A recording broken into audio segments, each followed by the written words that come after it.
I never forgot you.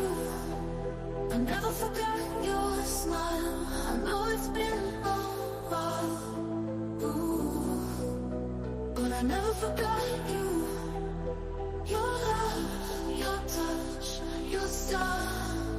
I never forgot you, never forgot you. In the rainy days and sunny nights, I remember when things were right, when we grew so old. I wanna do anything to show you, with you is where I belong. I never forgot you. I never forgot your smile. I know it's been a while, ooh, but I never forgot you. Your love, your touch, your style. I never forgot you, never forgot you. In busy streets or quiet place, I see reflections of your face. Every single feeling in my heart persists. I wanna do anything to show you, with you is where I belong. Ooh. I never forgot you. I never forgot your smile. I know it's been a while, ooh, but I never forgot you. Your love, your touch, your style. I never forgot you, never forgot you. In busy streets or quiet place, I see reflections of your face. Every single feeling in my heart persists. I wanna do anything to show you, with you is where I belong. Ooh. I never forgot you. I never forgot your smile. I know it's been a while, ooh, but I never forgot you. Your love, your touch, your style. I never forgot you, never forgot you.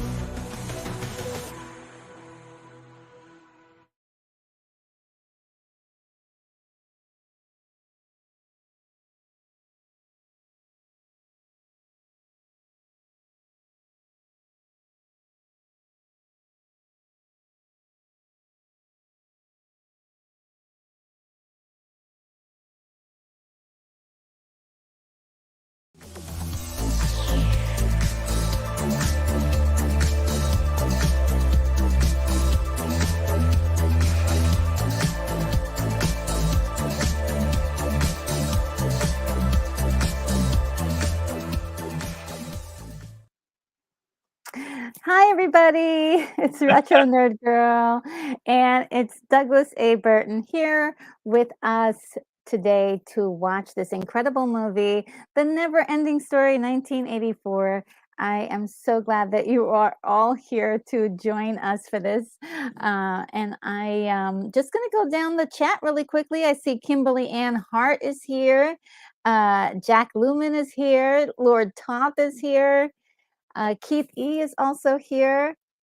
And let's see, Shari Lee is here. And we got DJ Play Nice showing up real quick.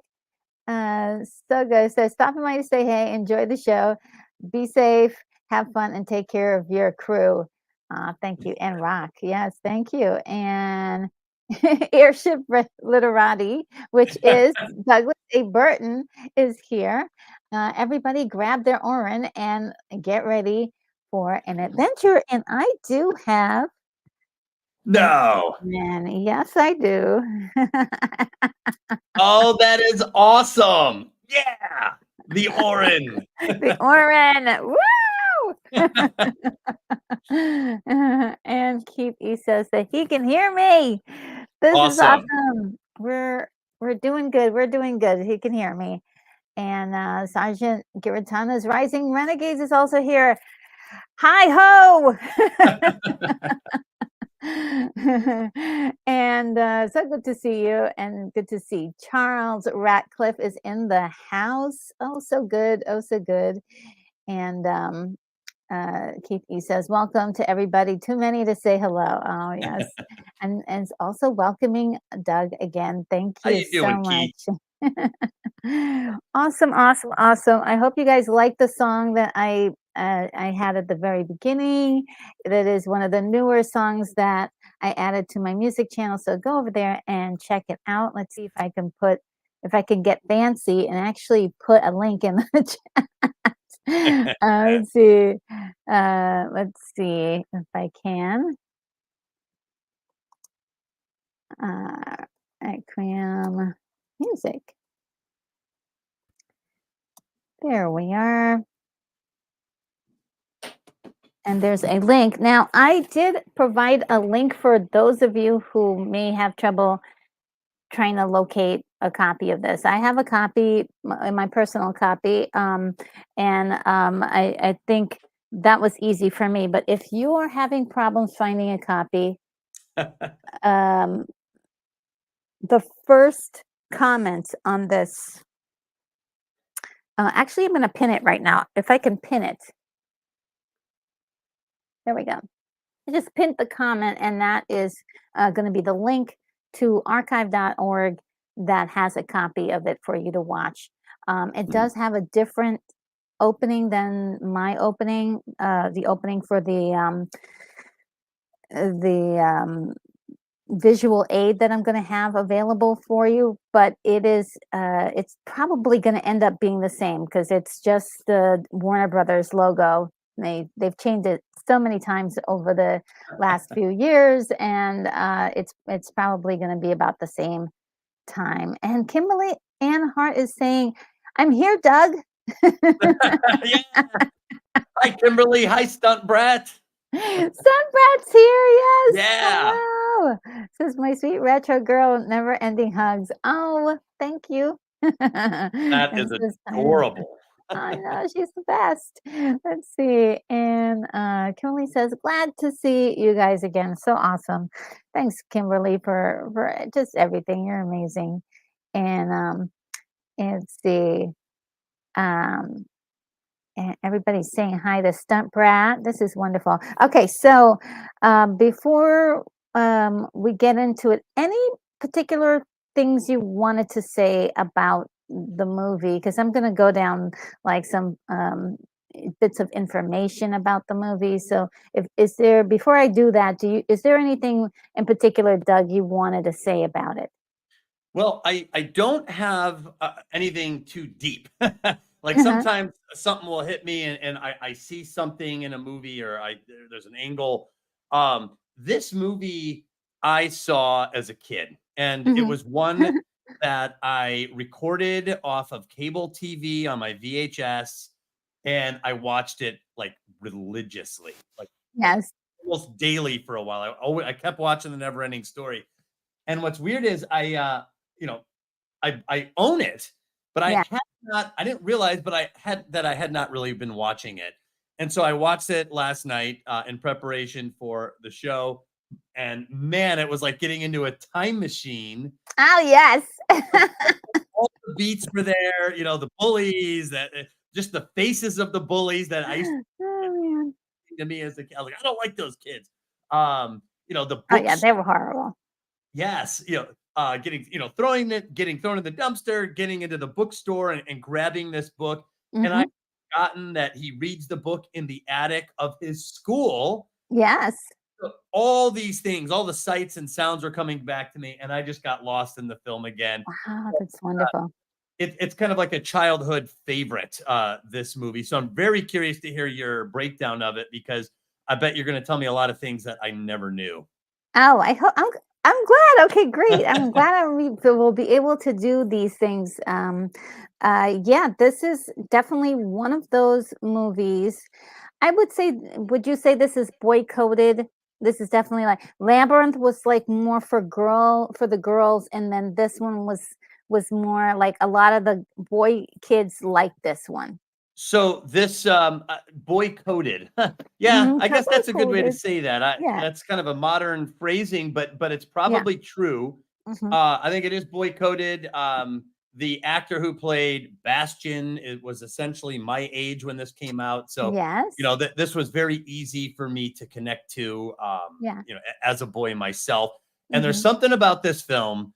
What was interesting is watching it now at my age. Mhm.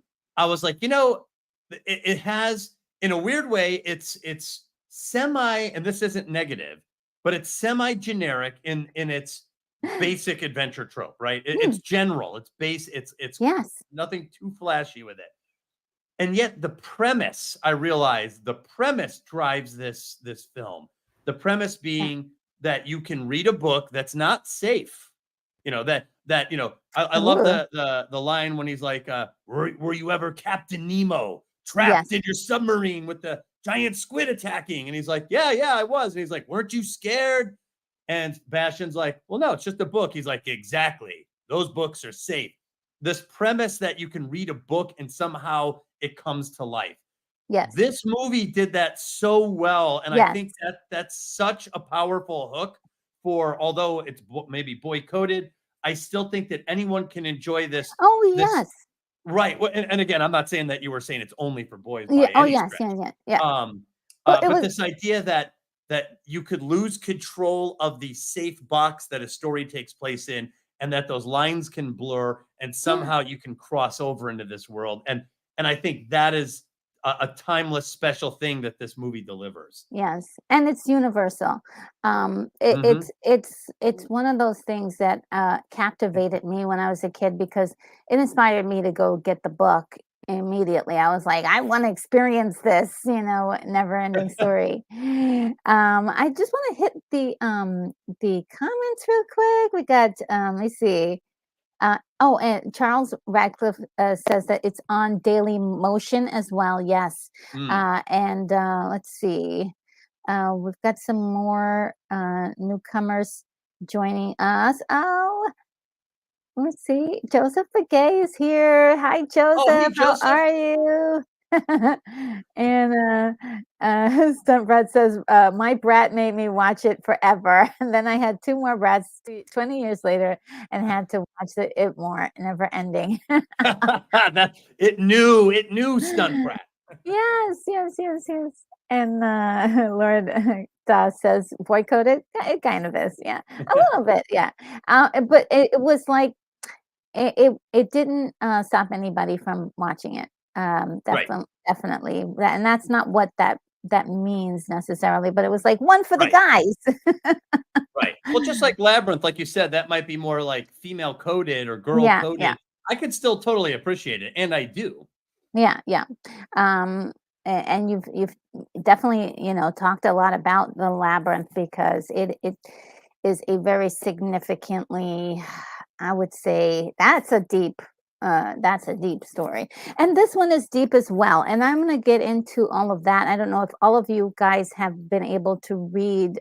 Sorry, watch my in-depth review of the never ending story. I break down a lot of stuff, and so there's so many Mm. like trivia secrets and things like that.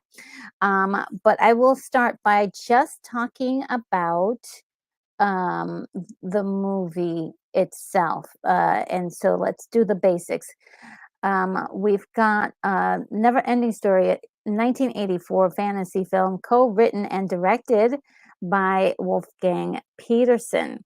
And this being his first English language based film. This is from the novel The Never Ending Story by Michael, I believe it's pronounced Ende. Um, and he wrote an incredible book that has been translated to hundreds of different languages. And he created the book in a way that there was parts written in red and then parts written in green, and I believe the green parts were all the parts in Fantasia. So it was really interesting. Like, Wow. and all the parts in red were in the real world. So it was an experience. He created an experience for the reader, and so that they can also have that feeling of having that never ending story as well as he made sure, I believe in the beginning, that a lot of the books were hardcover, so they could, again, it was this immersive experience reading the book. The film only covers half of the story in the book, which is very, very interesting. This story is really, and I don't know if you would ever like think of it. This story is about grief. Would you think? Oh, Yeah. yes. I don't think I thought of it like that as a boy, but I definitely picked up on that as an adult watching this last night. So I was watching it last night Oh, and good. right, and I noticed that the breakfast table conversation revolved around the mother, and when I was studying hero-centric stories, I noticed that the mother figure is either missing or sometimes evil in older stories. So my first thought I was like, "Oh, here's another story where the mother is missing." And Ah, then I realized that that is actually part of the plot of this story. So what a great observation on your part to kind of bring that to the forefront. oh, yeah. Well, the book is more explicit about it, Mm. um, because the father really plays a bigger part in the story, and it's really like the father dealing with the grief of losing his wife, and also the son trying to figure out what's going on with the father and having a communication, opening up communications with his father.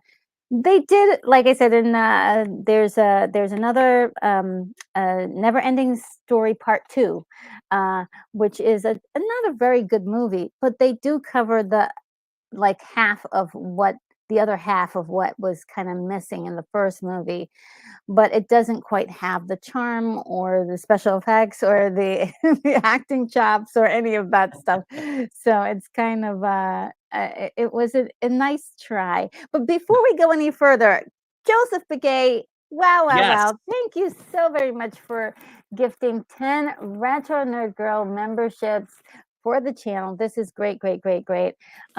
Just when I'm about to add a whole bunch more content for the memberships, perfect timing. Yes. Let's see who got the memberships. We got Stunt Brat got a membership. Zacharat 315 got one. Mr. Londo's Groovy Movies. 6C Plays. Shinobi Mode. Charlie O'Brien. Wow, thank you. Congratulations to everybody that got memberships. This is wonderful. And 60 Plays is here, says, thanks, Joseph. Again, that's so awesome that you're here and you were able to get it. That is great. And Yeah, Joseph Begay is such an ally of this channel. Just as someone who's relatively new and coming in, what a great guy. yeah, he's just wonderful. And thank you so much again, Joseph. That is just incredible. Yeah. And Mike, oh, actually, before we go any further, let's see, let's make sure to do the honors here because I'm and say thank you in a proper fashion. Here we go.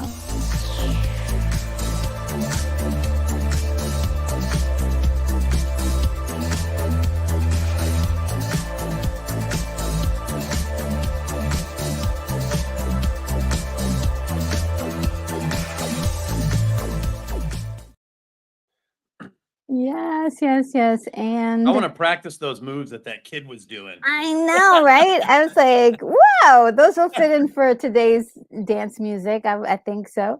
And Joseph Begay reminds us that gift memberships will last 30 days starting today and will expire unless you renew it to continue. So thank you so much as well to remind people about that. So thank you. So wonderful. That's That's just awesome. incredible. Thank you. And oh, Bonzo Kilborn is here. It says this is where all the cool king kids hang out. Thank you. It's so sweet of you. Oh my goodness. Yes, yes, yes. All right. That is just incredible. Thank you so much. And let's see. And let's see. All right. So now we can get into this. There was a little bit more. Let me Well, you were see. talking about how this film frames grief Yes. as an essential element to what the story is trying to do. hmm So it gets really intense because there there are quite a few things that are not present in the movie that are present in the books that explain it a little bit more.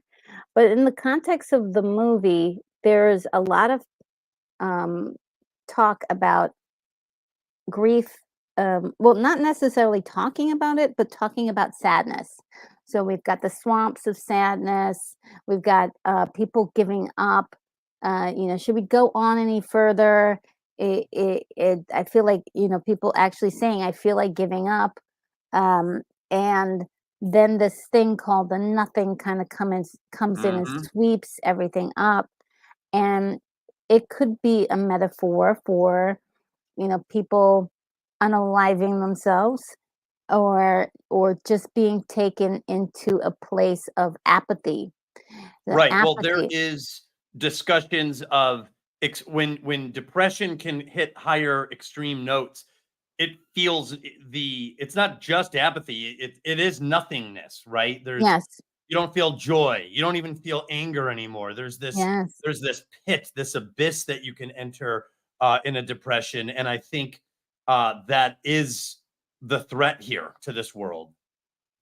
Yes. And that is part of it because the world of Fantasia is a fantasy world in which people on planet Earth are creating this fantasy.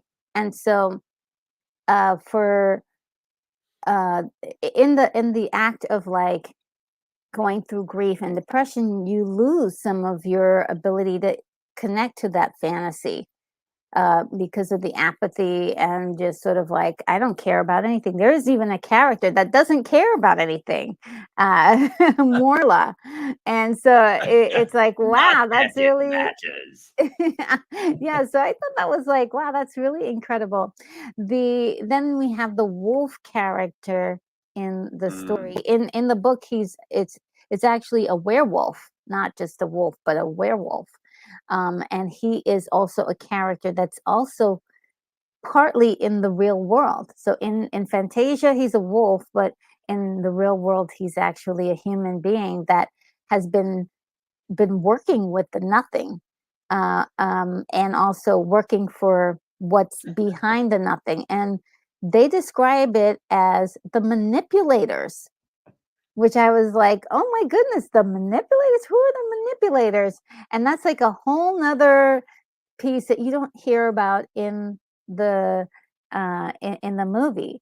So Wow. it's like, according to what was explained in the book, is that the manipulators are trying to control humans by giving them lies and feeding them lies so that way they can become apathetic and they can be easily controlled. And this place Fantasia is definitely a threat because it represents fantasy and hope, and so they don't want they don't want people to enjoy that. I thought that was so insanely great. Like, That's wow, great. that's part of the book, but a lot of that was taken out of the movie because I think Wolfgang may have thought Wolfgang Peterson, the director, thought maybe it was a little bit too much. He was making it very Hollywood at the same time, trying to impart a little bit of um, that fantasy storytelling that. Adventure, yeah, it seemed like they emphasized adventure in the film, Mhm. whereas what you're saying is the book is more deliberate in its effort to mix the well, maybe the dangers of fantasy as distracting you from your responsibilities versus the need of fantasy to cope Yeah. with harsh reality. Yeah, and in this is really, and I akin this to labyrinth in many ways, because this is definitely a growing up story. This is like the coming of age Yes. for Sebastian. For him, he basically, you know, the entire world of Fantasia is destroyed, but he builds it back up. So it's sort of like a Oh, transformation that he needed to do himself psychologically. This is all happening in his mind. So I I can't wait for us to actually watch the stories to see more of it. Just to go over a little bit. It stars Noah Hathaway, who does an incredible job in the story, and Barrett Oliver, Tammy Stronach, and those are the three main children that we see in the story. Um, Anything else? Also, the music. The music is a huge standout.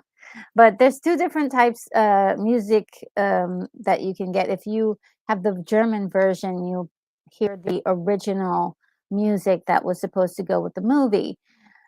However, for other audiences, we got uh, another version specifically for us, which was also composed. We had the incredible song of "Never Ending Story" that was composed by Giorgio Moroder, who I love, and and the lyrics by Keith Forsey, and also performed by Christopher Hamill, who's also calls himself Lamal. He was the lead singer at one point for the band Kajagoogoo. Um, and that was I would say relatively famous band in the 80s. So yeah, this is just like a time capsule gold right here, especially when you look at the music and just the flavor of everything. It'll take you right back to 1984 again. So yeah, and you're those right about the music. It's kind of all over the place when you think about it. You've got yeah. that like opening number, like you said. Then there's Mhm. this like I don't want to say disco, but kind of this like beat track thing Yes. they do, like in Lady Yes. Hawk. Remember how Oh, they I mixed it in love Lady that Hawk? music. Yeah.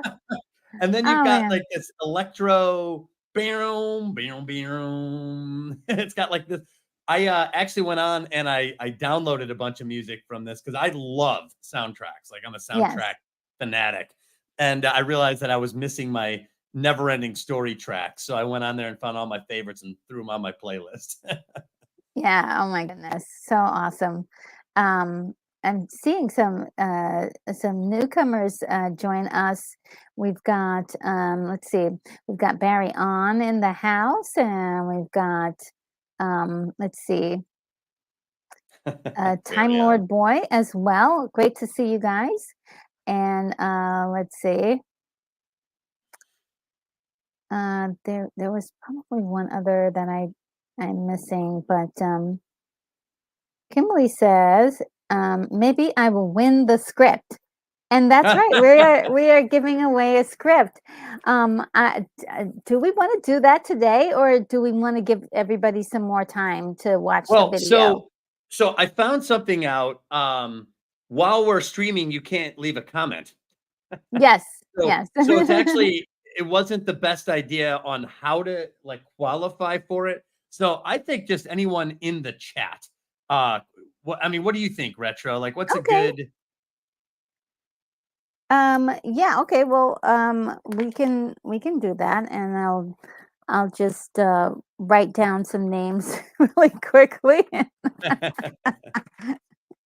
Or unless, because I could be a little bit more accurate and do it next week, call it out next week, well,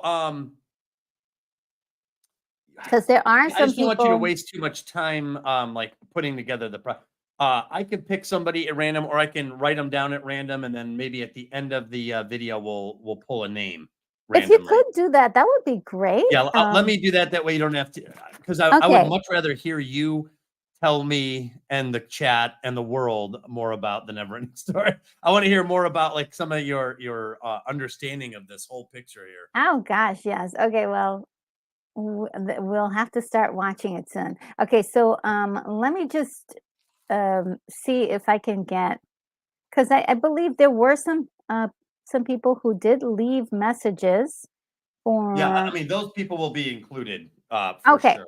okay, so you're on top of it. Okay, Yep, I got I it for you. will. Oh, great. Thank you. I can't believe it. I'm just like, I'm getting spoiled. Okay.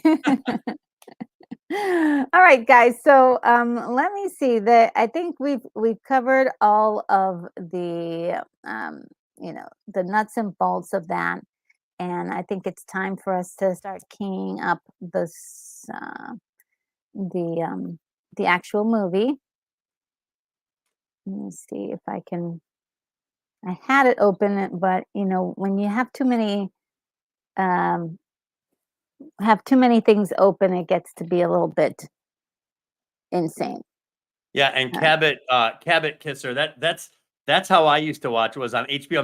Remember HBO used to have that big silver HBO thing that would float in from outer space and it would float toward the yes. camera and then it would turn toward you. That is like my childhood right there. And it was always great to time it. And you hit record and play at the same time on your VCR. Yes, yes, yes, absolutely. Keith E, thank you so very much for letting me know about the banner. So awesome. Thank you. Um, and Bunza Kilborn says there's a random comment picker app for YouTube, by the way. Oh, Uh, I'll look for it, Retro. Keep doing your thing. okay. And oh yes, Cabot Kisser mentions that. And what else is there? And yes, thanks again, Keith E, for reminding me to put up the banner. I think I have the right one. And Keith E says, remember to like and subscribe while you're here. Thank you so much. You're taking care of me, everybody. And Bonzo Kilburn says, Retro Nerd Girl, we're going to need a best retro soundtrack episode. Ooh. I have weird taste though in soundtracks, but we'll see. That's possible. That's possible. I'll write it down. I'll write it down. Best soundtrack. I might as well. Yeah, and it is fun messing with those songs and designing songs. It's crazy. Oh yeah, yeah. All right. Oh, So sorry, I was doing research there for a second. If you ever want to talk about soundtracks, let me know. Because like movie okay, so soundtracks, yeah. because I could go for a while talking about sound. Okay, I so have vinyl. I mean, all sorts of movie soundtracks. okay, this is okay. So, and I would love if I did something like that. I would love for Lance from the Outcast Creative to be involved because he has like anytime you mention a movie, he's got tons of these like awesome albums that he's got. So he's got quite the selection. Oh Um, man, that's so great. yeah, I would love to do that. And Emily Kruger's here. Hello, Emily. All right. Oh yeah. So just so everybody knows, once the movie starts, I will probably not be able to see all of the comments. But I do have an auxiliary computer over here that I could take a look at from time to time. And Cabot Kisser says part two sucked. It did quite a bit of that, but I think when it comes to like the story that was in the book, it actually tried to do more, stick to it, but it didn't make sense because it didn't make sense by that time. So it really had a hard time um sticking to the book because of the prior movie. So the prior movie stopped it from sticking to the book exactly, but also it wasn't as well produced. It really just didn't have I didn't even know there was a part 2. There's a Oh, part there's a 2 to the part NEVERENDING 3. Story? There's a part 3 as well. What? Did they just go down in quality like Home Oh, Alone yeah. did? Oh, yeah, and I think Jack Black is in the 3rd one. What? Yeah, Oh my he plays one of the nasties. oh my god. Boy, and Oh, Jack Black man. showed up in Mando season 3 right when that started to go Oh, overboard. no, is that the kiss of death? Oh, no. Maybe it is. Emily Oh, Kruger man. says part 3 is bad. It really is. There's really no excuse for part 3. And I think each movie they had like a new actor to play Sebastian or Bastian. Is Oh, just like really insane. Well, okay. Speaking of which, we really need to start soon. All right. Does everybody have their copies ready? Um, I will have a timer. There you go. I'll have a timer, which you can follow, or it'll help us to keep track of everything. And also, uh, let me just make sure. Oh boy, that's not good. Here we go. uh, we will be having a visual aid for you guys to see where we are. It will also have um, some of the written script down at the bottom, or what did they call it? Subtitles. Yeah. They'll have subtitles in the bottom, in which you can see where we are in the film, and so we can all keep on track of where we are, so we can be all together in that. And so, um, let me know. Yeah, are you ready? I'm ready. Okay, and so we're gonna do a countdown from 5 to 1, and after 1, that's when we press play. And so let's see. I hope that this will be not be a false alarm, which we've had before. All right, 5, 4, 3, 2, 1, play.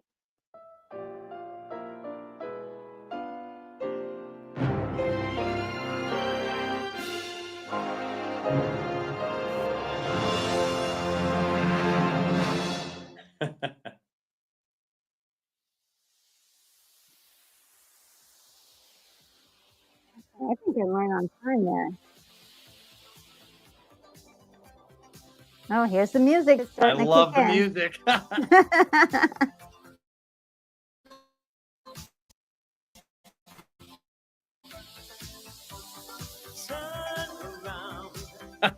Oh, I've got a little buffering.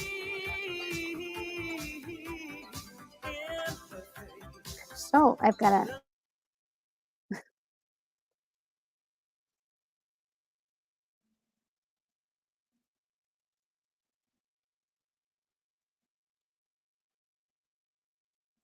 I'm glad I caught it just in time. I could have gotten in trouble for for the music.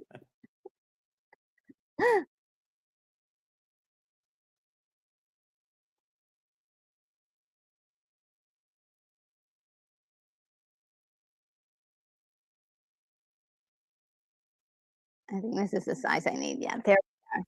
That's There you better. go. Oh, Cabot Kitcher makes a good point. Yeah, it's all practical effects in the film. There's no CGI. So Yes. there is something about films that use practical effects that age well, I think. And this, it's not Star Wars, it's not, some of the special effects we might be used to by this time, even in the Yes. 80s. And yet there's something endearing about practical effects to me. The Night Hob, the Rock Biter, the Luck Dragon, they all tend to kind of make their way in, and you kind of remember them.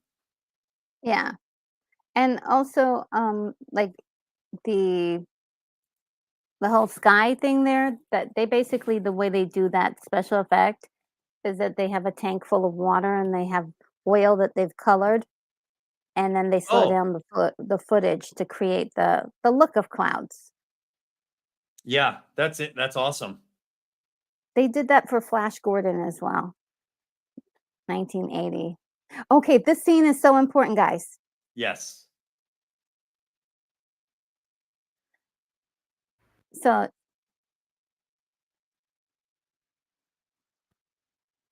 he's he's like, "How did his dad do that?" So his dad is making a drink that was An really orange popular. Julius. Yeah, So it's a raw egg and orange juice, yeah. which I don't know how I feel about that. Well, it was, popular back then to do that because, it is a way of getting all your nutrients in one shot. Yeah. But, you know,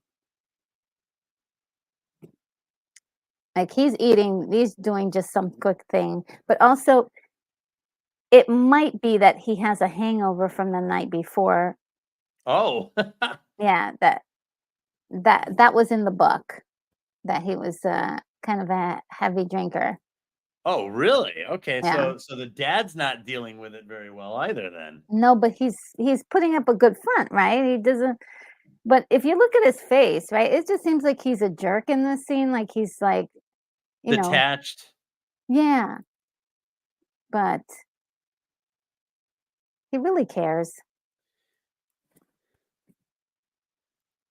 Yeah, I agree, Retro. When I was watching this, I was like, how am I supposed to feel about the dad here? Because he's giving him a rather low energy pep talk here, right? Yeah, Very dispassionate. There's no emoting, there's no but yet it's the right message in a lot of ways. So yeah, I found myself just wondering how I should feel about him. I wanted to not like him, I guess. yeah, But as a dad myself, I'm like, sometimes you don't want to overdo it with kids. You just gotta, yeah, deliver the message and let them work on it. yeah, But I think I do lean toward not liking the dad a little yeah. bit more than liking You're. him. I think that's the way it was set up. But credit to the actor, um, Gerald McRaney. He's kicking. He's just doing a wonderful job. He's giving just like the slightest bit of like concern, but also he's like, okay, you gotta, you can't just think in the fantasy. You gotta come down to earth. So Right.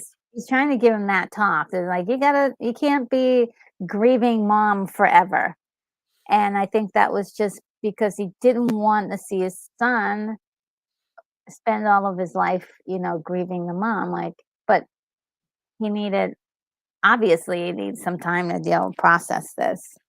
Right, and These Charles boys. makes a good point. Everyone deals with grief differently. Yes, I yes. have Thanks for a friend saying of that, mine. Charles. Yes, I had a friend of mine who she lost a close friend. They drowned Oh, no. unexpectedly, and Oh, wow. she was telling me how she was being accused of not dealing with it because she didn't cry, and she was very upset that people were viewing her lack of tears as somehow uncaring, and this really bothered her because she did care. She just it didn't express itself through tears, and Oh, it always stuck with me that grief should be thought of that way, like what Charles just said. Everyone deals with it differently. Don't judge people for how they deal yes, with grief. yes. And I got a kick out of that they put hay on him coming like there's hay in the dumpster. Yeah, like, But man, these scenes, I watched these scenes a million times as a kid. So they are yeah. like etched, like embossed in my brain. So every scene here that was going on, I was like, oh, the bullies. Oh no, the I bookstore. yeah. That was actually my life as a kid. Yeah. I would We're hide in thrown the into library, and I was like, "Okay, the bullies weren't in the library." well, it's funny you were talking about how the dad was discussing don't get your heads in the clouds, buddy, I think is what he Yeah. said. And that was a big thing for me as a kid too. I had a lot of imagination, and there is a danger to fantasy. You can Yes. become distracted by it. You can not get things done that you were supposed to get done. And I really had to learn the lesson of getting certain things done up front and then Mm, daydreaming as much as you want after. And that almost became like a life formula for me. So, that is actually really good and wise advice, because, even in this story, he can't, he's actually having trouble with math, and so, with him having trouble with math, that's part of the reason why his dad's even talking to him, like, about, you know, taking care of his, responsibilities, homework, and so right. Well, you do. You have to get the big stuff done. If you can't, then all of your fantasies are all and when I say fantasy, it could also be creative endeavors. yeah, yeah, yeah, yeah. What you're doing creatively, you're building on shakier ground because if you can't keep things on in order to some extent, then that ground can destabilize. And that happened to me all the time. Yeah. Uh, so it's a good message, but there's also the type of adult that is like anti fantasy, or they call it fantasy, but it's anti creativity, and I'm Oh, against yeah. that as well. Yeah, So, yeah. and I love this guy. This Oh, guy, he's fantastic. Yeah, he's perfectly cast. He's got that, he's got like a snarling old man face, and yet he loves his books. yeah. He's getting him so interested in this book. Yes, and afterward, you were a little boy again. Yes, Yeah. So, one thing I identified was that in yes. in this story, he is, in the movie, he's enticed by the book to just be somebody else, so he can actually be a character, Hmm. but in the book, he's more interested in having a story that never ends, and that also Oh, yeah, man, and that's that huge. That's a big thing. yeah, that's especially since his mom died. I mean, he Yes. didn't want the story of her to end. So, yeah, it it's really cool, like, to see the differences, um, and Wow. I Now think that that you've kind of go ahead. I'm sorry. well, no, I think the effort was really well made, the changes were interesting. Um, Well, it seems like that the Wolfgang, Wolfie, as I call him, mhm. um, really focused on adventure. So he Yes. wanted this to be about adventure when what you're saying is that the book is actually more profound. Yeah, And oh, I think way as good as this movie is, I tend to err on the side of the author. And I think that it is important to include those profound elements, as uncomfortable as they might be. yeah. Um, and by the way, I always loved this part of the movie, loved it because Yeah, when he's like, me that book too. is not for you. I too, I'd always like narrow my eyes at the screen. I was like, oh, I'm getting that book. Yeah, that book is definitely mine, And I but always was he's upset at him here. I'm like, Sebastian, I was like, everyone can see there's a book under there. You're not hiding it good enough. not only that is, I was mad at him because I was like, "Oh, he stole the book, like, you're going into naughty territory." Well, he borrowed it. Yeah, If he's he like can he make it back from Fantasia. yeah, well, if he doesn't get grounded forever. Yeah. Yeah, I mean, what would you rather do? Would you rather be in there or up Yeah, in the oh, attic he's reading The like Neverending Story? yeah. You know? See, my problem was I was not a very good student. I have ADHD, and no one Yes. knew what that was back then. They would just drug kids. Yeah. And my parents were like totally against it. And so I suffered a lot because I could not focus. Like it was pathologically impossible for me to focus. So I didn't really learn how to deal with ADHD until I was an adult Yeah. behaviorally. And Yeah. once you learn how to focus, you could do incredible things Yes, yes. with the focus. But me watching Sebastian say to the class and run up into the awesome looking attic, I was like, that's my Yes. guy. Yeah. Like, yes, this is what I would do too. And by the way, there's archetypal power here. Mhm. I always talk about what I call the backstage. I Mm. don't know if you've ever been backstage anywhere, especially at Yes. like a theater. There's something really special about it. It's full of archetypal imagery. You have fragments of sets all over the place. You have Mhm. there's a Victorian umbrella. There's the facade of a brick wall. There's a horse head and a giant chess piece. There's all sorts of these things back there.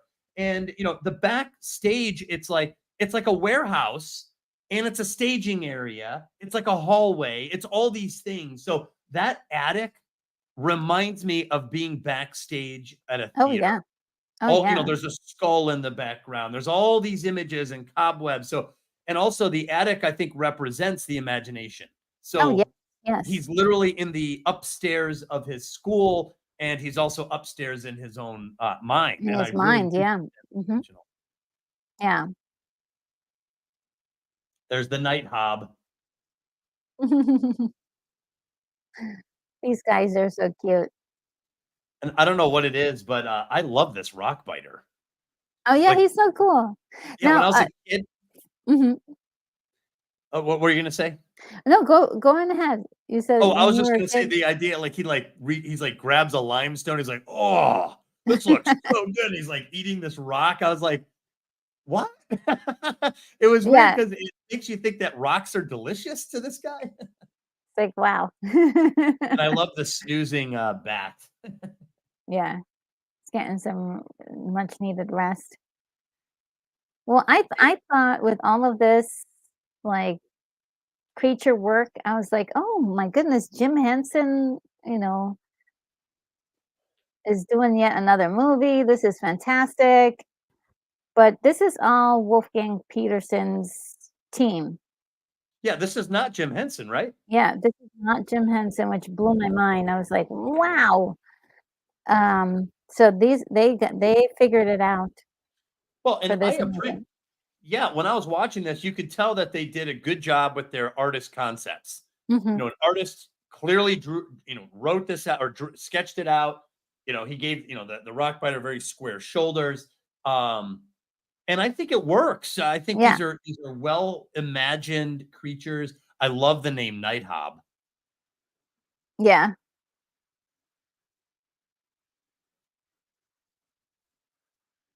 Yeah.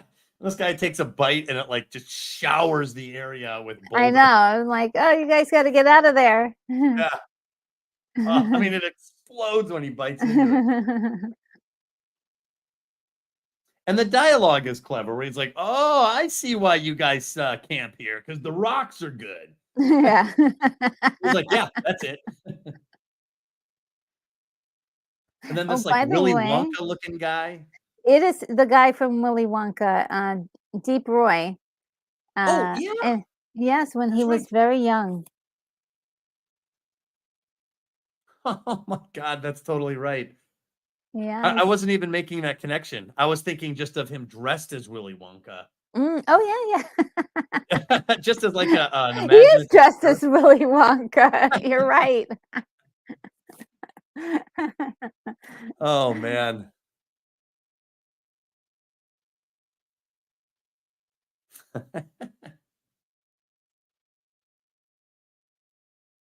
Yes, Time Lord Boy says this was based on a German story.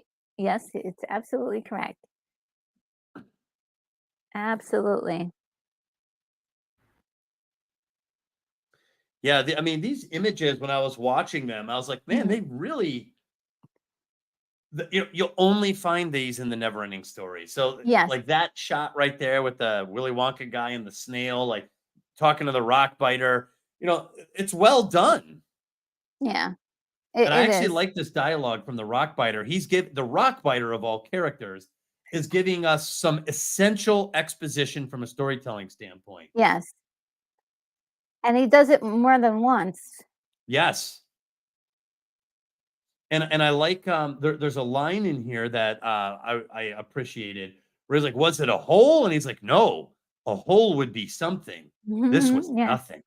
Yeah. And I remember as a kid that was a little spooky to me. That was a haunting Mhm. idea because it's like, what is nothing? Oh God, this sounds pretty serious. It's nothing. Yeah.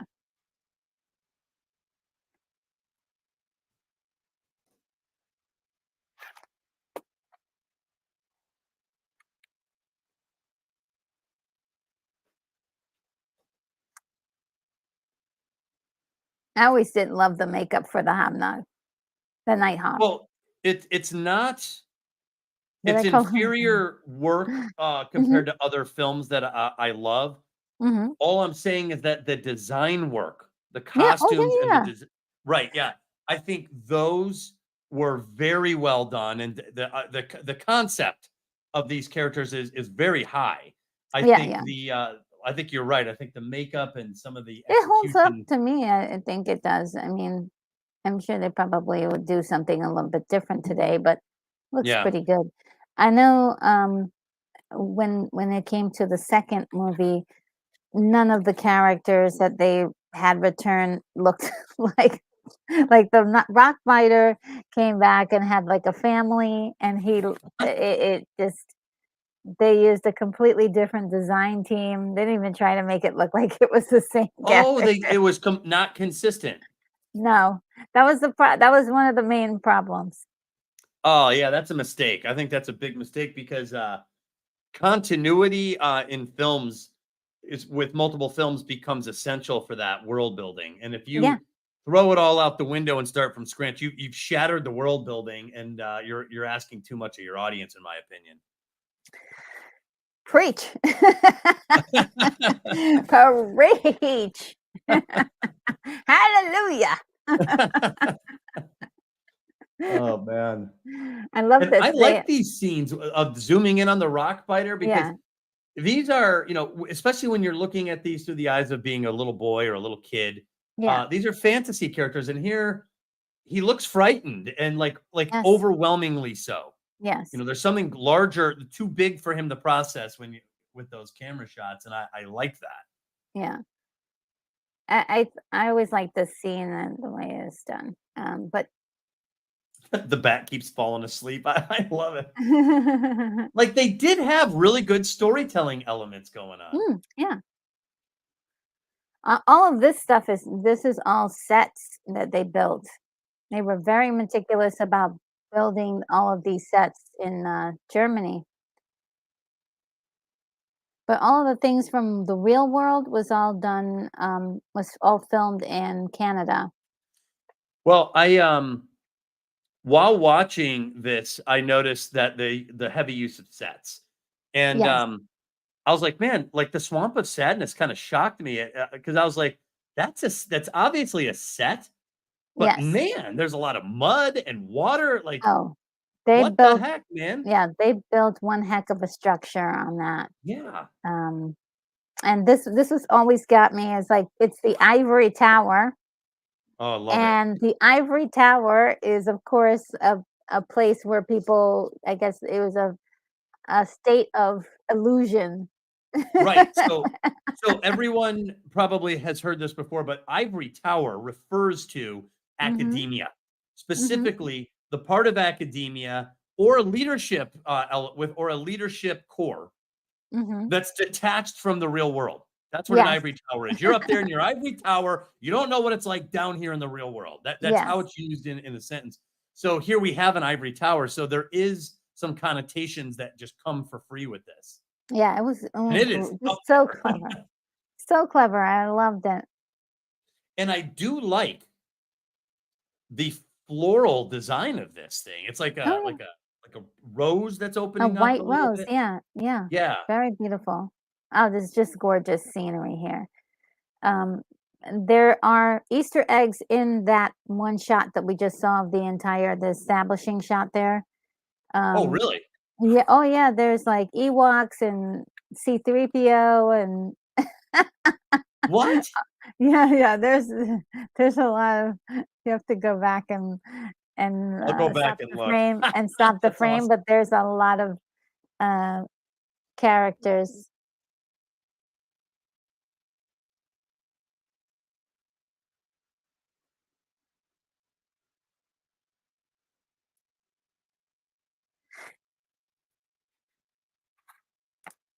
Yeah, what a lot of people don't know is that Steven Spielberg edited the movie. What? Really? Yeah. Wow. and and he has the Orin in his office encased in glass.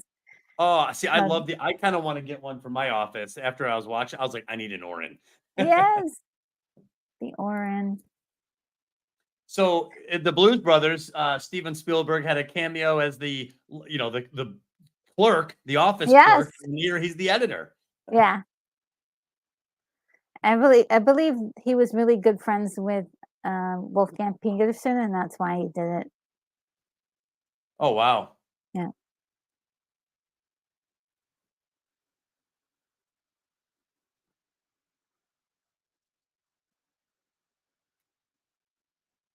Oh, by the way, yeah, this is Moses Gunn, Yes. and Yeah, he's he's a been he played what was his name?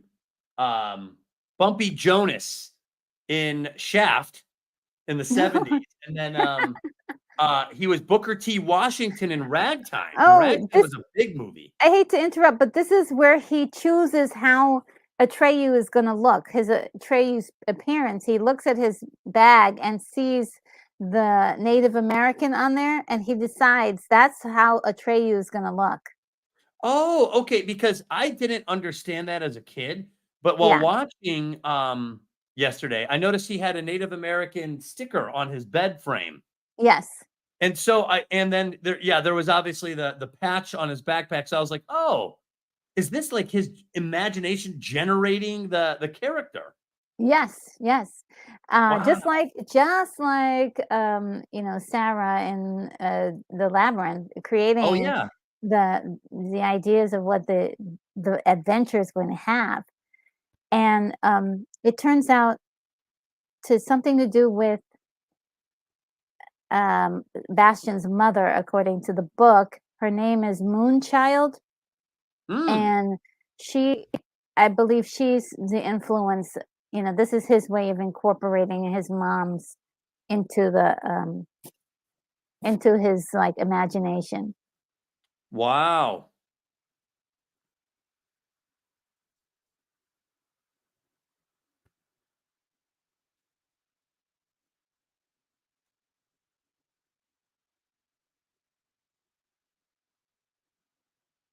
This is a hero that is ready for the Yes, adventure. there's He no only, refusal of the call. yeah, never. Now, however, Yeah. there is a simulation of the refusal of the call Hmm. where he's like, "Oh, you don't need me? See ya. Yeah. I'll go back and hunt the purple buffalo. See you later." And he goes to turn away. So Yeah. there is a feint Hmm. um, of a refusal of the call. Yeah. But the And for a idea is the moment, hero goes away and then initially says no and comes back. And here he kind of he's like, "Oh, you don't want me? I'll see you later." So there's kind of yeah. a acceptance of a non-call, I guess you could Hmm. say. But yeah, the Neverending Story very clearly follows many tropes, most of the tropes of um, the hero's journey, Hero's not the journey. labyrinth. Yeah. Hmm. I mean, they're way up there in the sky.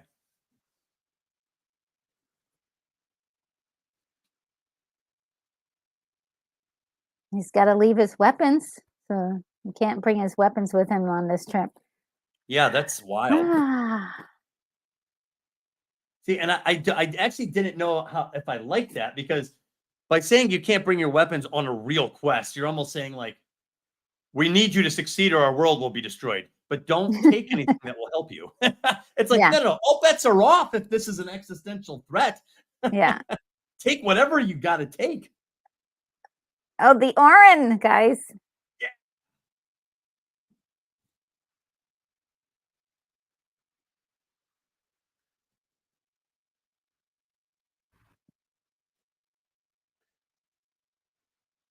2 snakes eating each other's tails. That makes me think of Conan. Two Yes, snakes right? face each other.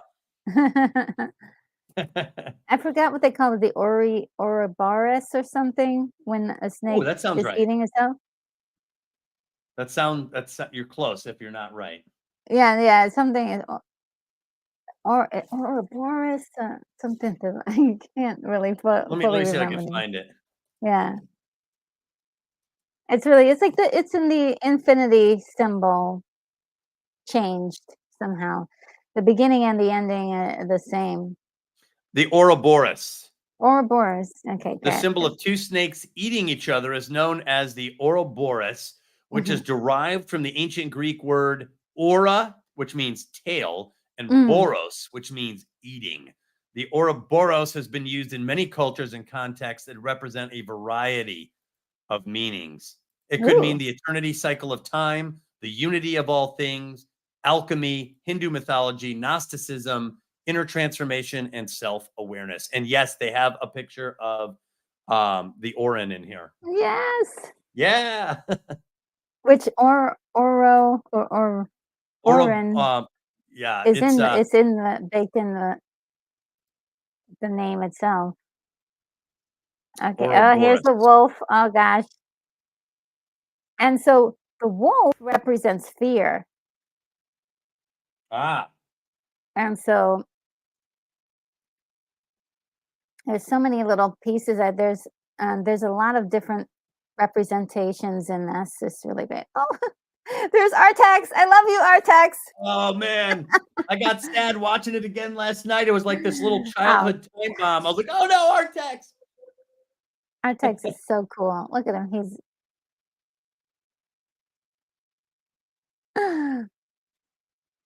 Yeah, I mean, and they used a real horse. So, yeah.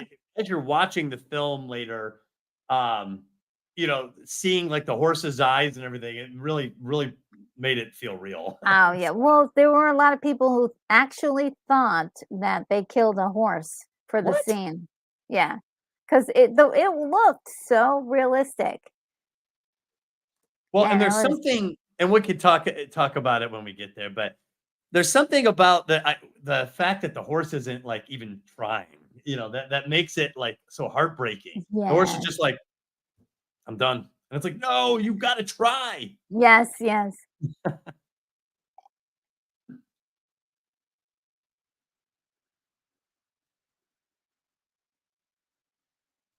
He's rationing out his food so he can finish the book.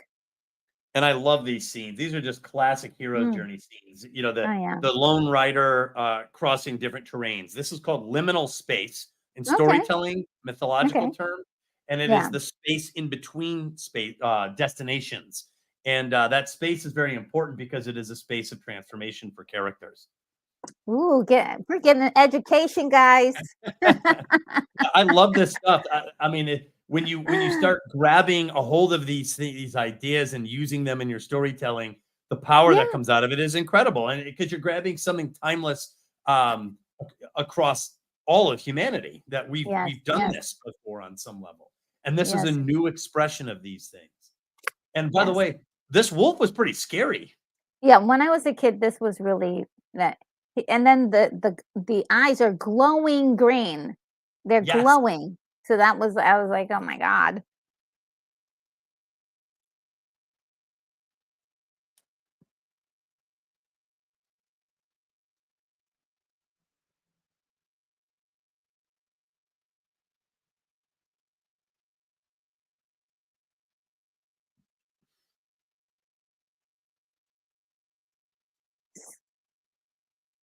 Deadly swamps of sadness. So, right. So I poured myself a glass of wine last night. I was like, I'm gonna watch the Never-Ending Story. And right when this scene came out, I was like, oh man, this is gonna be tough. They're there. This doesn't go well. I know, I remember. yeah. Yeah, the white horse. There's something about the image of a white, Shadowfax. The white horse there's something heroic and gallant and loyal and Yeah. brave about it. And Artex has that imagery, or Yeah. Atreyu has that imagery. And yeah, I was watching this. I was like, it's obviously a set. This is not filmed outdoors. Yeah, it's Look a at that. huge set. That is an incredible set. Yeah, it is insanely, realistic and just like, oh no, he's got that look in his eye. He's Yeah. so So good. now This this. kid is so good. He's like, Oh "Oh, no, I'm Artex?" gonna get sad again watching it. So retro, like this really, right when we started the stream and you said that this is actually a more serious story based Yes. on the novel of Yes. grief. Yes. Now I see why this scene is here, because Yes. you know, the idea is if you allow sadness to consume you, it can be self-annihilating. And Yes. that's clearly the challenge of Yeah. this terrain.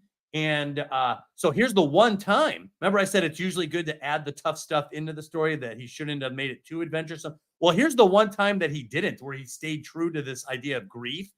And it was tough. It was tough. No, Oh no. I don't know if I could make it. He's like, yeah, Artex. It's just and there's really something about doing. when you see the whites of a horse's eyes, No, you know, yeah, you that know he's they're in some afraid. sort of distress. And Yeah. this makes me so sad, because it's almost like you know, you cuddle up with a dog, you know, you give a dog a hug or something, and you know, the animal just gave up. And I Yeah. hated that. I hated watching this as a kid. Yeah. And he's just begging him. Yeah, pleading with him. I remember when and thankfully they didn't show the horse go No. under, because No. in similar movies, when you see somebody, whether it's quicksand or swamp or what, when someone goes under, it's an awful, awful image to Yeah. observe. It's the final Yeah. glimpse of this person on the planet. This or this I think animal. this already scarred enough people. They were kids. It's totally. I was going through face, and you can see like the circle where the horse was. It's Yeah. awful. Oh, Yeah, and look then at poor Bastion is Bastion. struggling. Well, I saw a meme. I was, you know, leafing through on Facebook, and someone put that image of Atreyu pulling Artex, and it goes, "How many of you dealt with trauma for the first time when you saw this?" And I was like, "Oh my god, me, Artex." Oh man, that's incredible. Well, just so that way everybody knows, the horse was fine. They trained the horse for several weeks to stay inside of a built-in elevator that they had built inside of the mud, and then they just lowered the elevator. Unfortunately, though, the actor here, Noah Hathaway, did get caught in the elevator one time, and actually was submerged underwater for quite a bit of time. That he was What? passed out. Yeah, he was passed out when they finally got him out. Oh my god. Yeah, unfortunately, Noah had to do a lot of his own stunts in here because Wolfgang Peterson wanted him to.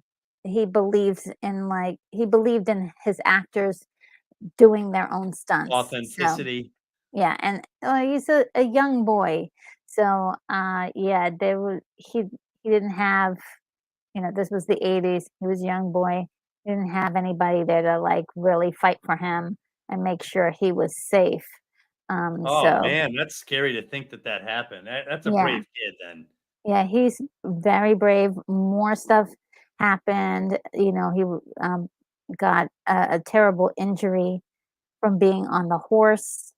And even to this day, he's like got back injury problems, and they really never really, Oh man.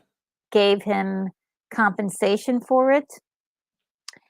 And Dude, to the I mean, point, if you pass out underwater, man, that's pretty serious. That's not that's like you fell off. insane.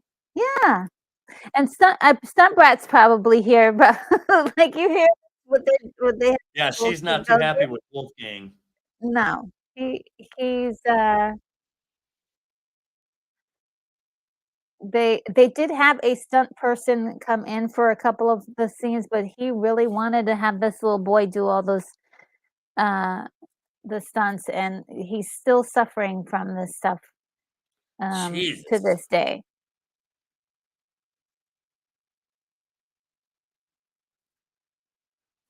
Morla, it's Morla. I love Orla. Morla. So what was funny is I have a younger sister, and her name is Marla. So I always used to call this Marla, like to be a mean big brother. I was Oh, like, poor "Oh, Marla, thing. there you are. That's you." And she's like, "Shut up." So Marla, if you're out there, I'm sorry. Okay, you're not. Yes. Oh man. And this thing, it always cracked me because, yeah, you're right. A, it doesn't care, and B, it sneezes like two gunshots going off. And Yeah, by the yeah. way, I was a big, like, turtle guy. I used to have pet turtles, several. So I always like when turtles make some weird appearance in films, and this is one of them. Yeah.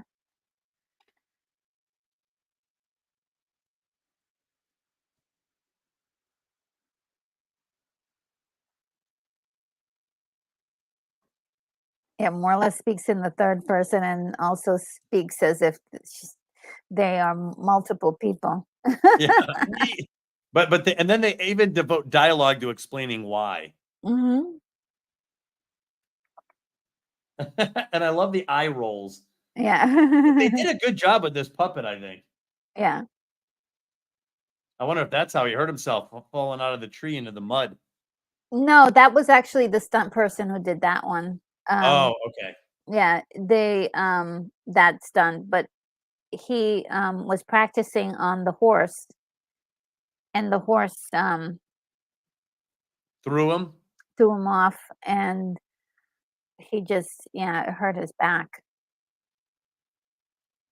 Well, and there's something about this too, there's this ancient presence, and typically in stories, the ancient ones have all this wisdom. And here, to your point, Retro, here's this ancient being, and they Mhm. just don't care. Don't Um, care. remember in Lord of the Rings, you had Treebeard, and and there was a certain detachment from Treebeard. He's like, we've seen all this stuff, and the hobbits were like, "Don't you care?" So there's something scary when the ancient ones don't care about your plights, Yeah,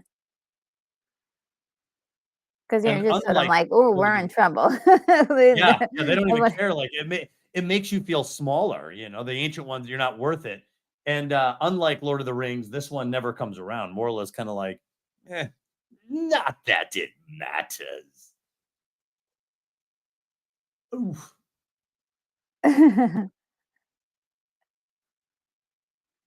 Oh, yeah, what does he say he's allergic to? Youth, Youth. yes. So allergic to youth. Of all things they could have picked, youth. Go away.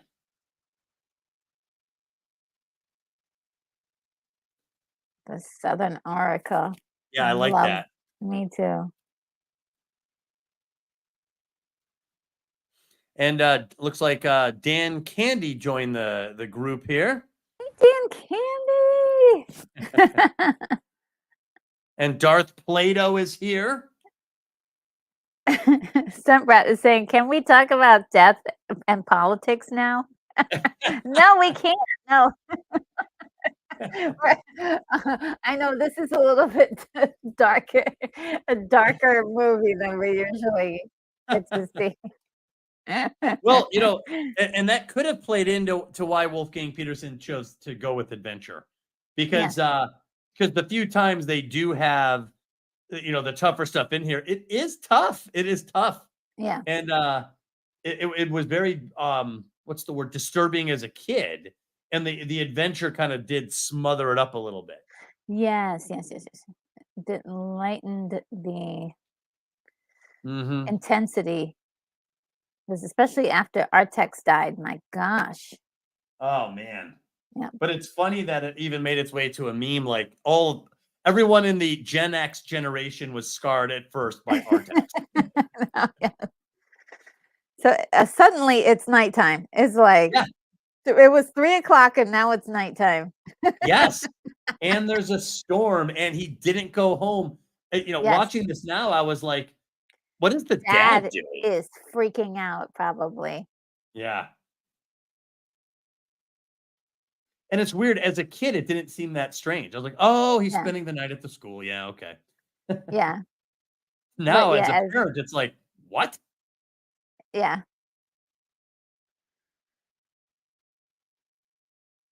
And the thing But is yeah, that he's they never really, really addressed that ever again in the story. and how freaky would that be? And that's a pretty Yeah, good transition, the I head of the thought so wolf too. pack. Yeah, really great. So here's some analogy for this scene. After talking to the ancient one, Morla, and really getting this sort of apathetic kind of like, yeah, whatever. Uh, and really not getting any concrete, getting some answers, but also it's 10,000 miles away. So how is he going to get there? He has no ride. Artex is gone.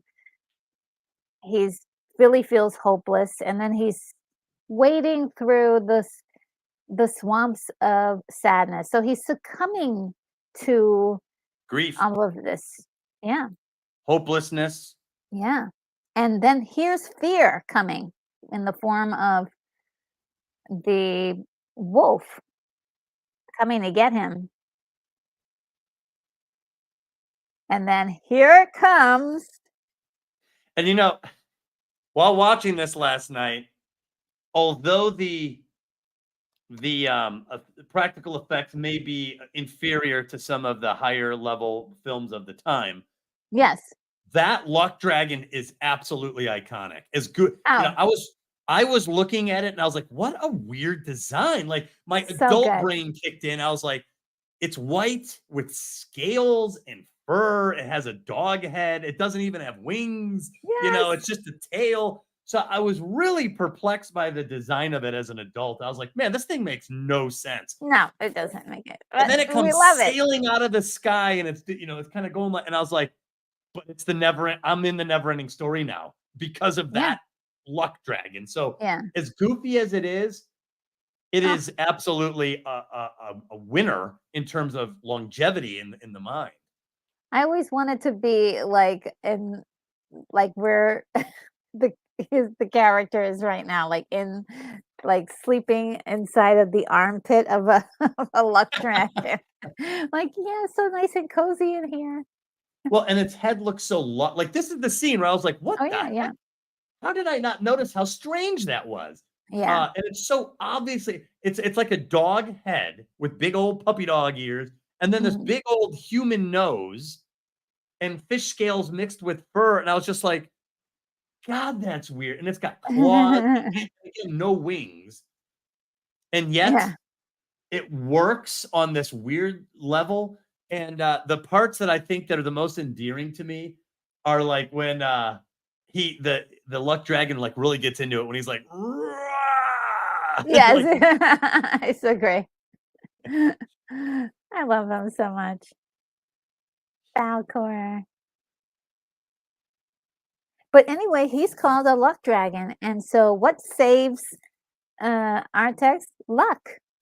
or Luck saves Atreyu. him. I Atreyu, did this. yes. I did the Artex. same thing earlier. Atreyu Artex, Well, is unfortunately in the swamp. yeah. So luck plays a big role in stuff. Even in life, there are Mhm. times where I've looked back and you think about all the things that are good and bad in your life, and Yeah. sometimes you're like, I got lucky. some of it was really even the good things. Some of it I Yeah, got a little lucky there. I yeah. happened to meet someone at the right time, or this happened to happen, and then the bad things. It's like, oh well, that was the housing market crisis. Some of that's not your fault. So Yeah. luck does play a great role in the affairs of heroes and heroines. So I Mhm. do like that they added a visual symbol for that Yes. Yeah. It's because it also really shows that clever. yeah, it shows that, some things are out of your hands, but it is important to keep going. That is the key. Yes. Keep going. Yeah, keep moving forward and not to give up on yourself. That's a big one. Yeah.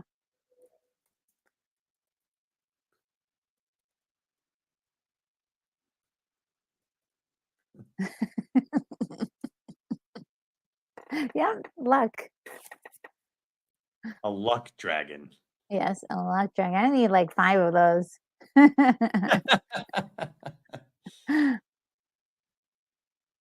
I know they were selling, like, little ones of them on Amazon or whatever, but they're like this guy is just incredible. The scales are, like, pearlescent Yeah, and opalescent. yeah, Oh, it's is that a so word? Pearlescent? pearlescent, I think, or yeah, I think so. Ooh, I I thought like I've it. heard I it. like that word. I'm gonna write it down. Pearlescent. 'Cause I like the word opalescent, which is Mhm. another probably a very similar word. I didn't realize that Falco had a mustache. Oh,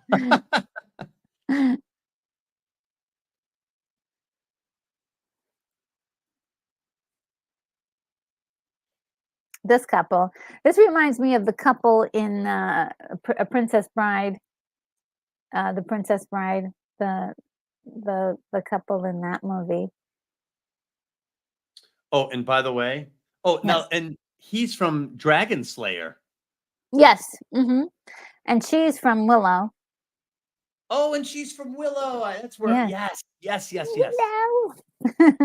And these, I love these two. They Yes, bicker they're like an so old great. couple,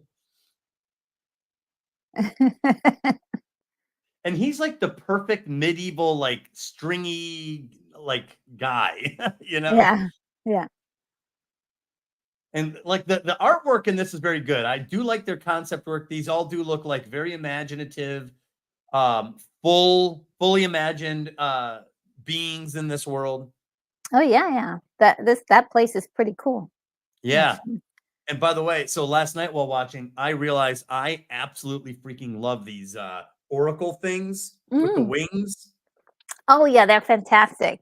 They're not, I was looking at it, I was like, that's not like pagan.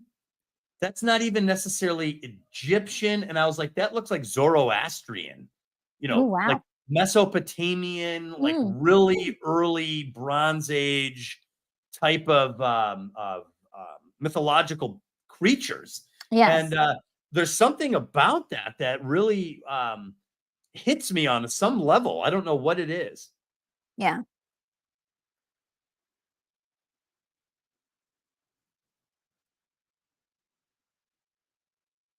And they were very busty, I noticed. Yeah, yeah. There's one That scene he was a like looks problem. up, I was like, Yeah. oh. Yeah, that was a problem. The author of the book did not like what they how they were represented. He called them Really? strippers. Well, I noticed so they reuse those 2, and I Yes, noticed they do cover, them up in the second version. okay. Yeah, the first group, they were like, "Yows." Like, "Oh, yeah." Well, but to be honest, it's kind of like it's not like bad nudity in my opinion. It's more like, the woman on the front of a ship, on the Yeah. prow of a ship Mm, who's might be yeah, yeah, yeah. topless or something, Yeah. it's It's art, you know? yeah, yeah, that's how it came across to It's me. art nudity, it's not That's what I really tell myself all the time. It's just art. yeah, it's just art. Oh, man. Look at this contraption. I know, So, that was that's what I'm really saying. good. This does have a lot of imagination in it. Yeah. No, it's definitely so I think it's got the best of its time. It really did put a lot of effort, into it. There's a couple moments where you're like, "Ah, man," but I think on the most part, they did an excellent job as far as trying to create that fantasy for you. Yeah, well, like, even that, so you got these different colored crystals as a Mhm, telescope, like, they're doing something that you haven't seen, they're doing something to keep you off balance, mhm. and one thing, this is an odd observation, but that I always look for it. Do the characters in the world interact with their world proficiently? That's a weird little thing, but like when she's like fixing this or doing that, like, does it look like these people are actors who have just now encountered these bizarre contraptions, or do they look like beings inhabiting a world where they're operating these things proficiently? Yeah, Um, yeah. that's a weird little thing I look for, and this has that. These beings look proficient at using these odd devices. Mhm.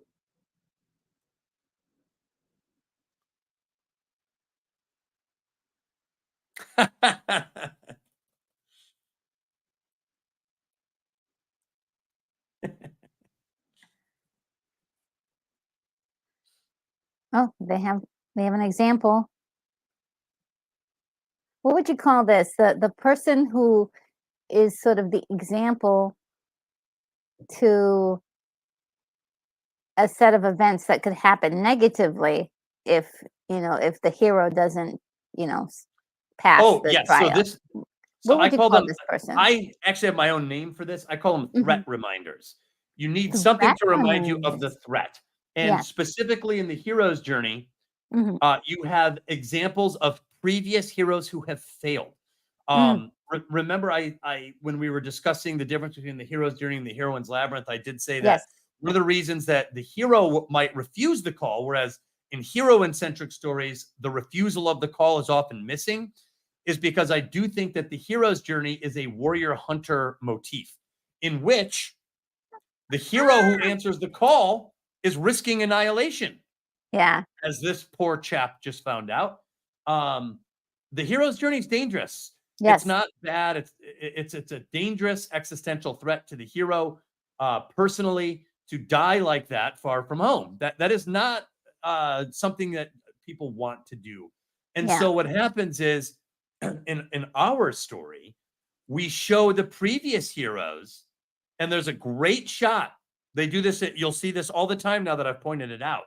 The hero, even in Shrek, you'll see it all over the hero approaches and looks to his left and right and sees the corpses of the heroes who came before him. And this is Mm. important because it is showing him definitive proof that you're this close to the end, that Yeah. you're this close to failing, and Yeah. that failure is more certain based on the evidence. We're about So to get that scene right now because he's right gonna. now, and the hero Yes. must continue anyway. That's huge for the warrior hunter to face this annihilation. This is self-annihilation.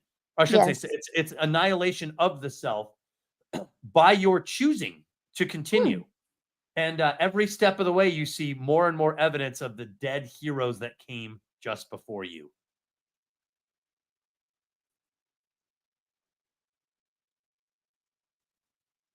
So this is why heroes refuse the call, because of this moment right here where you realize what you're actually agreeing to answer the call for, what might happen to you. Yeah. And there is something just bizarrely ancient with that design of those oracles. Yes. You know what I'm saying? That looks like Mesopotamia. It doesn't look Egyptian. It doesn't No, look yeah. European. It doesn't look Greek. It definitely has yeah, as you say, Mesopotamian kind of flavor. Yeah. Yeah. But there's a little bit of an Egyptian thing going on. Um, he actually called them sphinxes Right, they earlier. do have more of a sphinx-like, appearance, and I do think it's not see, there's the evidence of the dead heroes, who are you? What makes you think you're gonna succeed when these guys fail? And I do think it's not insignificant that these are female or feminine beings, the Yes. oracles, because, Uh, from my studies of hero-centric stories, feminine characters seek truth, and they open their eyes, and they look right through you. Are you worthy? Are you good enough to pass?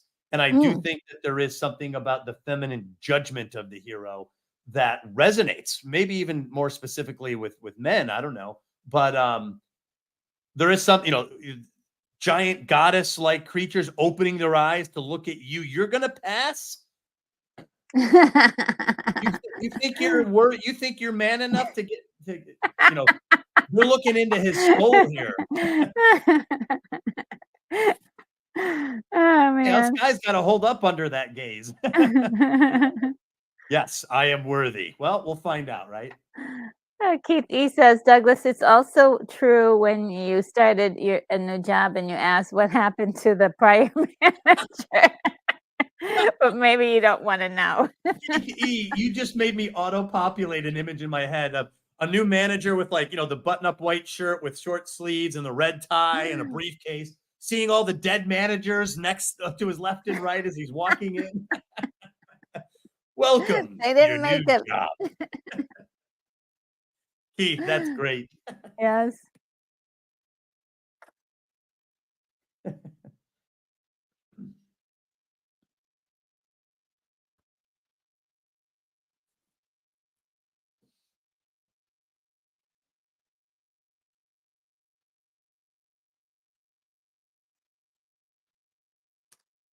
That's a serious needle. Yeah, what like who has one of these laying around? Oh, let me grab the syringe. Look at that. Not a care in the world.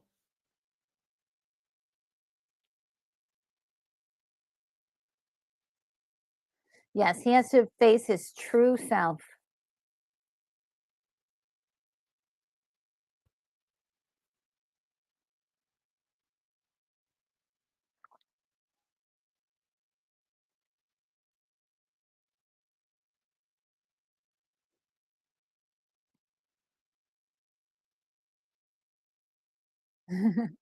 And so this also reinforces the fact that Atreyu was asked not to bring any weapons.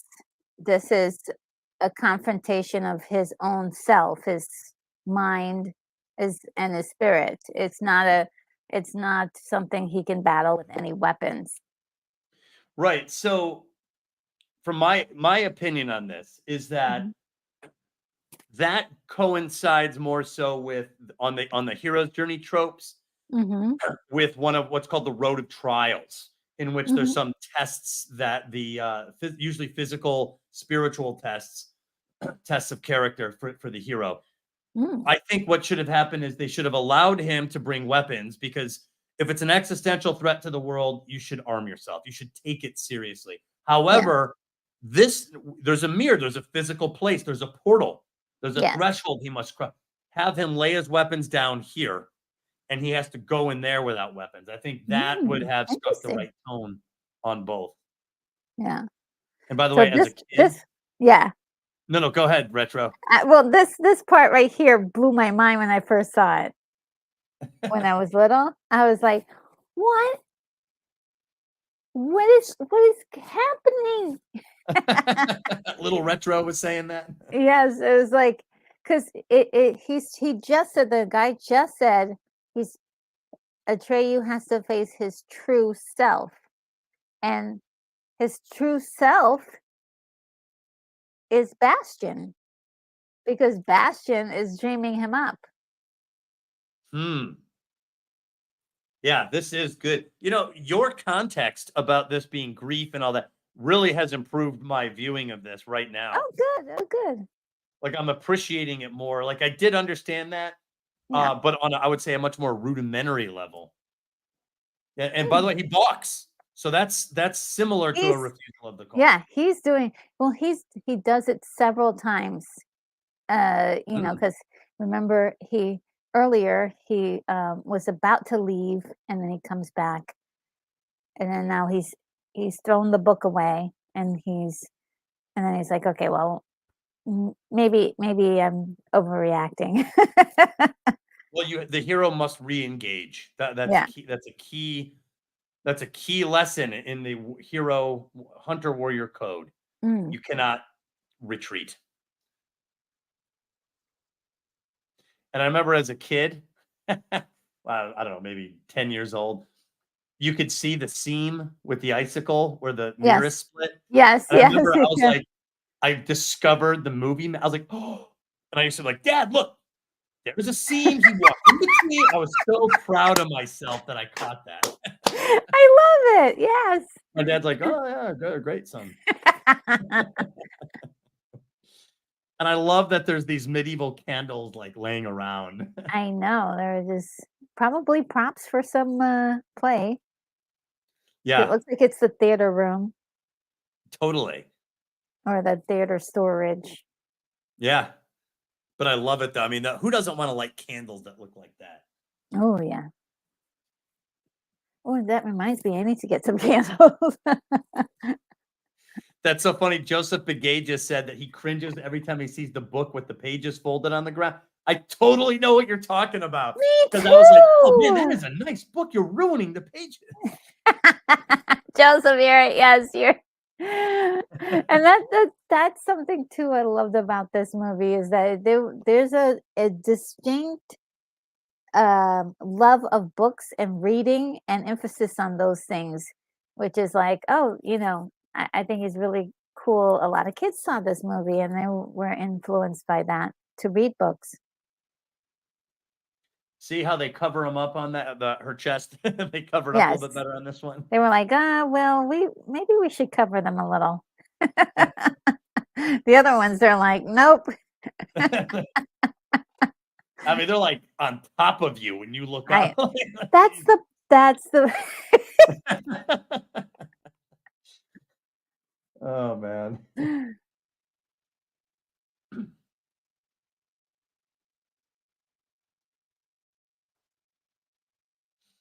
Now this is awfully I'm not a big fan of reusing the look here, but yeah, there is the imagery changes with the crumbling of the statues, and I think that there's something that's awfully scary about this ancient being that's crumbling in front of you because it's structural. It's a yeah, structural collapse. yeah. I think when I saw this for the first time, I didn't know what it was. I didn't understand. But it's it's Oh, it's it's innately primal.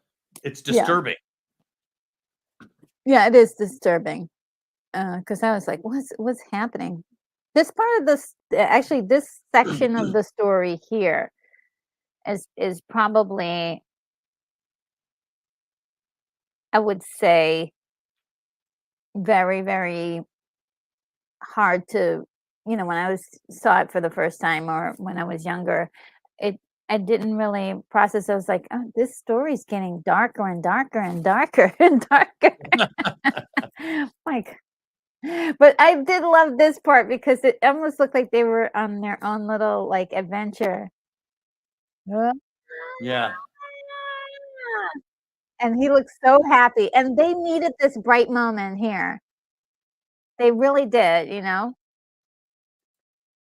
I always love the way, Atreyu is, like, looking around, and he's like, "Wow."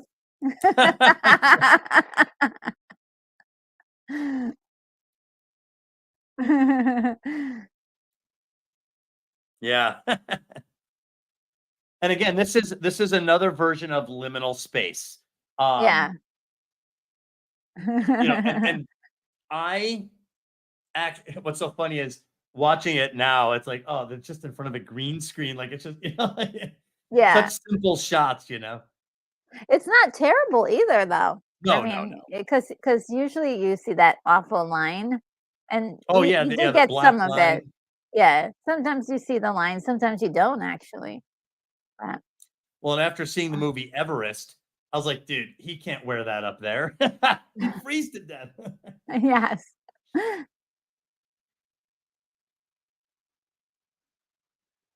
So yeah, obviously for the film purpose, this is a montage of covering a great distance. Yeah. Um, but I found out very effective adventure stories.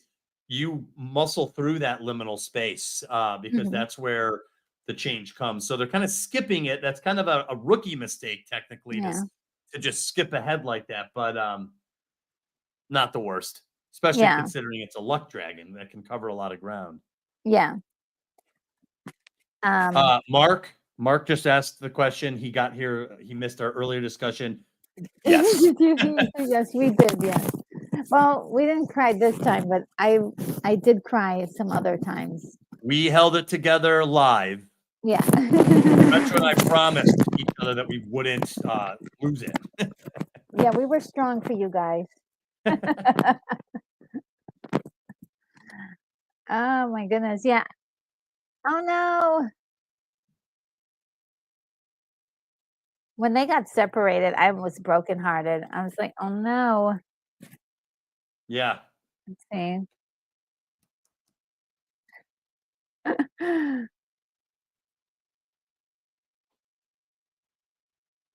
Yeah, those windows just keep flinging open, Yeah.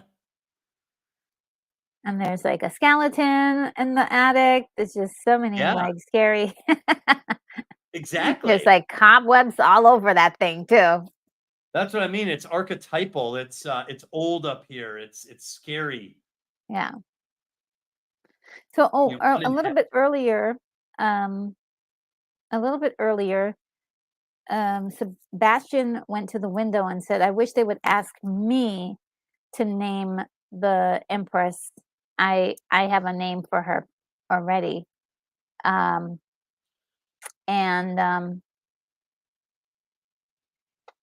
that's something that will play in a little bit later. But he's already chosen a name for her in his mind, but he doesn't feel like he's not part of the story. So he's like, well, I wish they would ask me. Yeah. Well, because And he's used to safe books. yeah, I like the fact that he doesn't think that he's part of the story. Yeah, he has to be sensing it though by this point. I I don't even know. I'm not sure if he's still sensing it or not because he's definitely he's refusing the call. For Right. Right. You're right. You're totally right, Retro. yeah. He's like, "No, it just can't be." Oh, this is one of my favorite parts right here. Mm. It's so deep.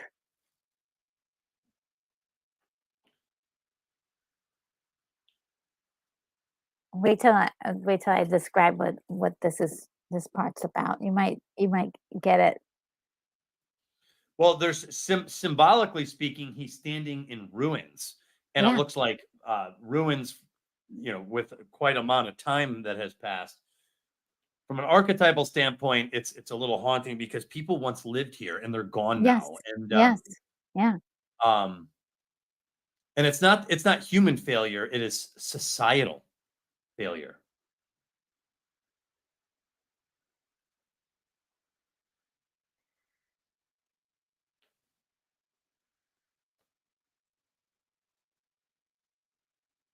Aw. This part as a kid always really made me kind of get real serious and like, oh, Yeah. Yeah. because that's decent dialogue for him. The Oh, idea of it's having really strong hands and you couldn't save your family. That's yeah. from a male perspective, you have failed on a Yeah. primal basic level, and Yeah. that's impossible to deal with. Which plays into what you're talking about initially from this idea of grief and loss. Yeah. Yeah. Well, I mean, it's even more so because he's what he says next is kind of like he's not trying to fight anymore. He's ready to just totally give up. And when I say give up, I mean all the way. Yeah, you're right. And so it's really kind of interesting because we're talking about like s- a serious thing. You've got, look, you got to keep going. Yeah. And he's like, nope.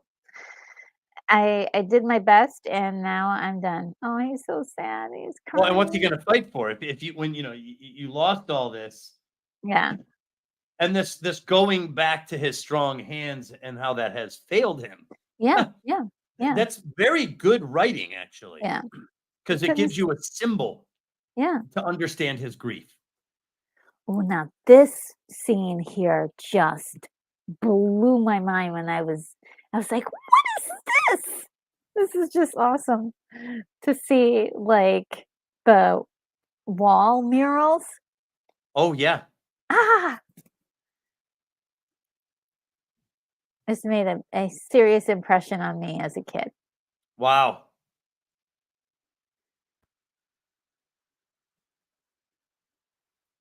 That's you. And now keep in mind what I just said. This is ancient. Yeah, So this doesn't make sense, right? yeah. It's Why already would been modern foretold. and this isn't just modern images, motifs, Yeah. or These are reliefs. This old. is like live. Yeah. And they aged them really well, and if you They look at really did. these, like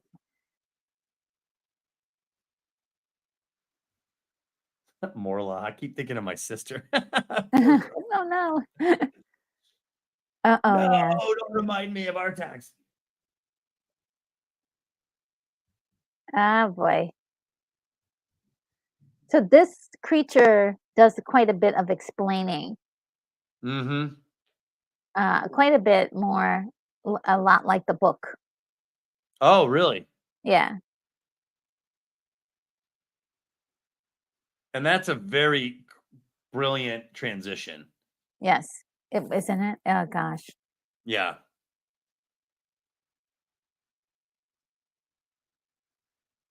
They did a good job with this wolf design. I think so too. I mean, even though it doesn't look realistic, it's like very animated and looks like a real thing. Well, right. Like, as a boy, it's obvious. Like, I knew he wasn't like an animal. Like, I knew it was some sort of a practical effect, I guess. And yet it had a presence that still made all of it work. Yeah. And those eyes, I think those eyes. Yeah, the eyes are.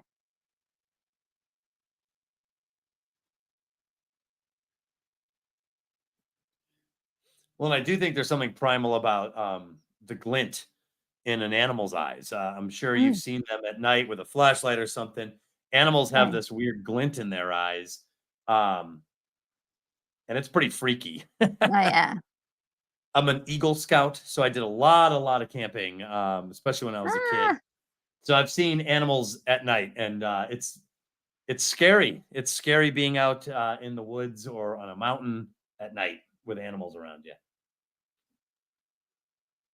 Yeah, that thing looks right at you, right? yeah.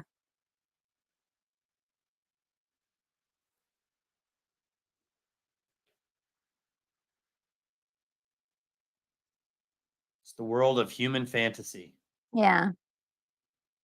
That has no boundaries. Hmm.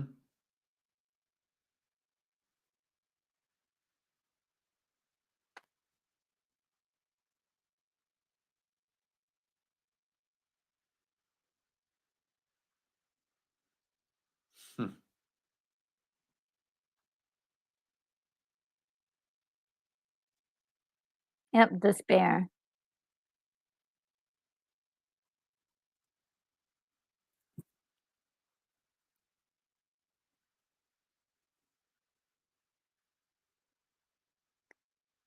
to control. Yes. That was part of the book that made its way on screen. Oh, good. Yeah. And I always like how, as the world starts to like quake and destabilize, he opens his eyes real wide. Mhm, and it gets greener and greener. Yeah, kind of like he's basking in it.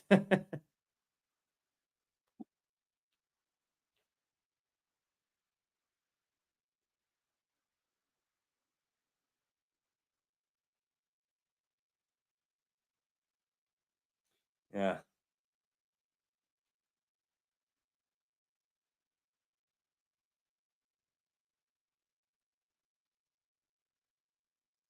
Oh, so he doesn't know that he's Atreyu. Like, "I am Atreyu." He's like, "You're Atreyu."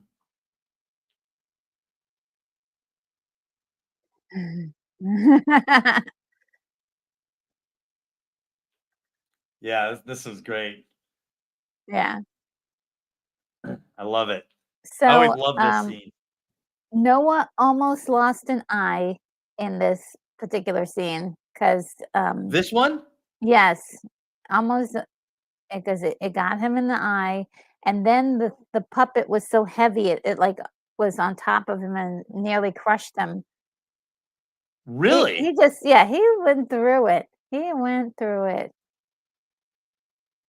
I always love this moment that, of Falcor getting the Orin from underwater. Oh, yeah.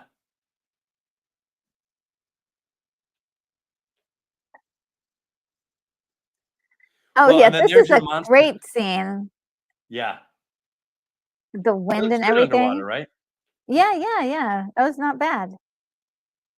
And, this scene of, uh, Atreyu,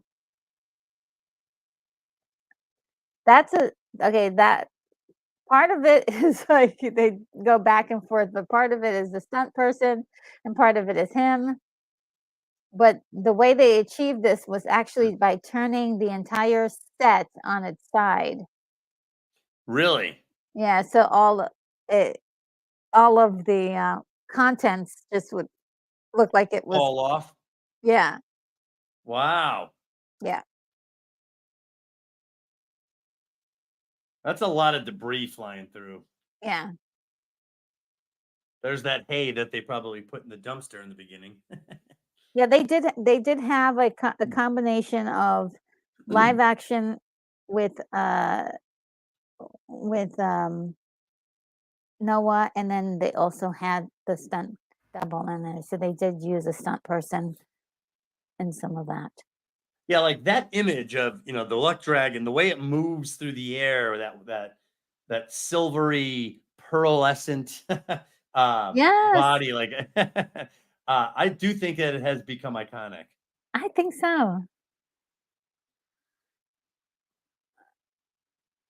Like, how is it flying? I guess it's flying by luck. Or magic. Yeah, So, magical creatures.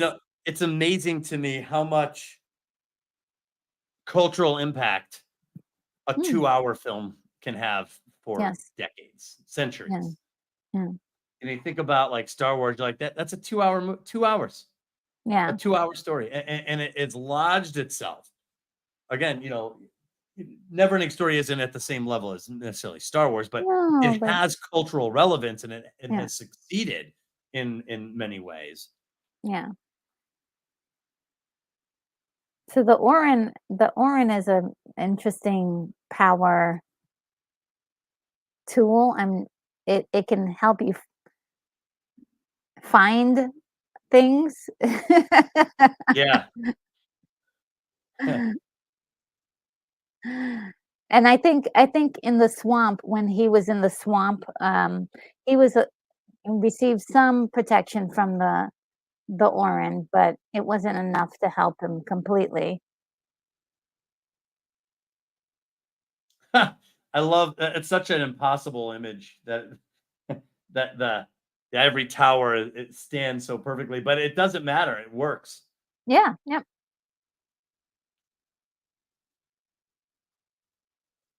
And the music is so beautiful here. Yeah, I love it. Yeah, I love the music here.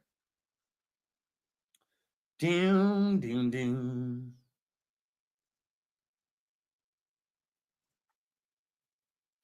Yeah, Oh, that is agreed. so Agreed, pretty. Keith. What did Keith say? 40 years and this movie still stands the test of time. It does. It really Yep. does. It's not Yeah, like perfect, but it's great. when you say the name Atreyu to people in your generation, they're like, "Oh yeah, yeah, yeah." And they all seem to know that he hunts the purple buffalo. It's just Yes. amazing how these things stay in there. Ah, what a beautiful piece of set design there. So beautiful.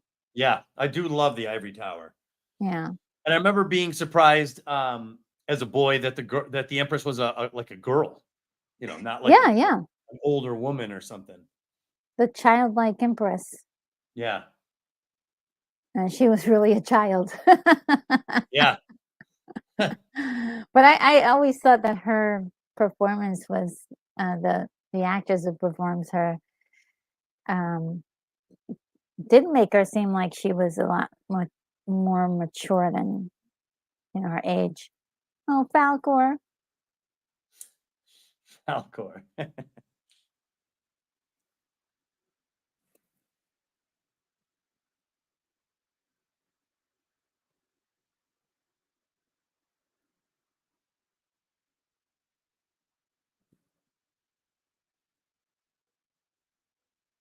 Oh, by the way, this a little factoid. This young lady um, was a dancer.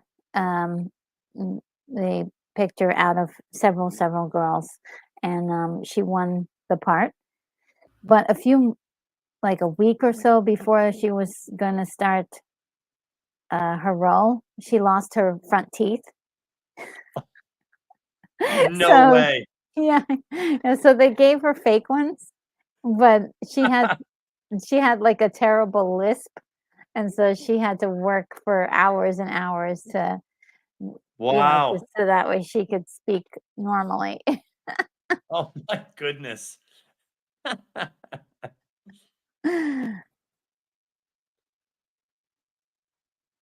And Keith says, "Retro is our Empress." Oh, you're so sweet.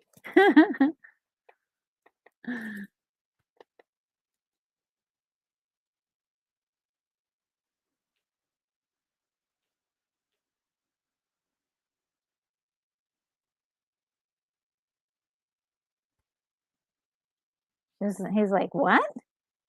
Yeah. I'm an Earthling. You're talking about me?" Contact an Earthling. Yes, you did. Love it. He can't believe it. I love moments in stories where the character a revelation. I love that. Yeah. Like, And "Wait a this minute." movie gives you that sense of integration between reality and fantasy here Oh, that yes. other movies don't usually get right. Yeah.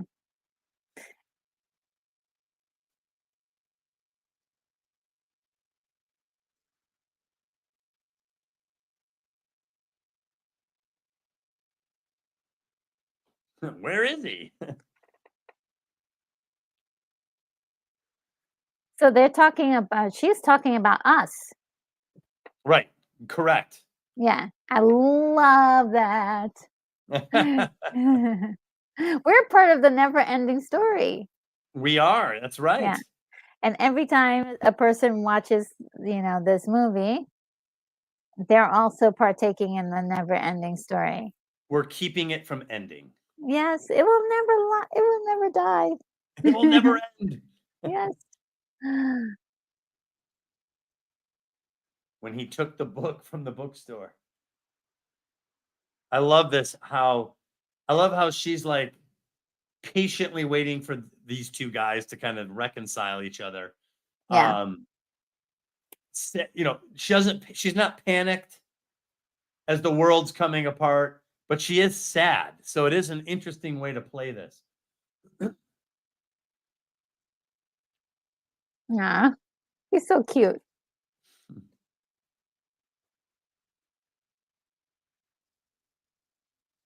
He doesn't understand. Yeah.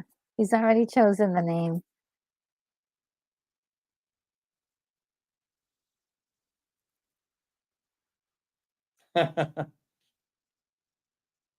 Oh no. Atreyu. I was so sad. I was like, Atreyu died.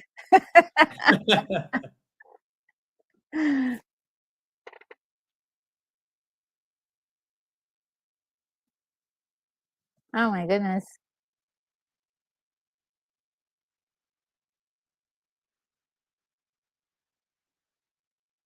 Yeah, see how she's sad. Yeah. I always remember, like, just an odd thing, but while watching this again for the first time in probably 20 something years, right when I thought of her, I just remembered sadness. Mm.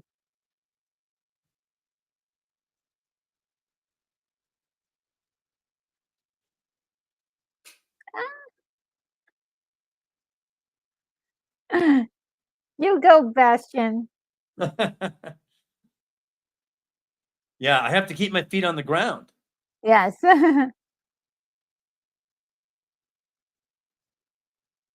He says Moonchild. That's the name of his mom.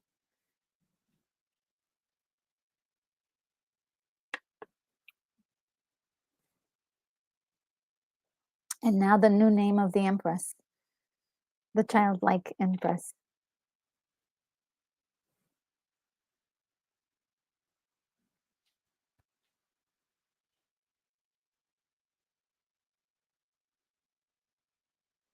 And this was always cool that he now Yeah. enters this world. Yeah.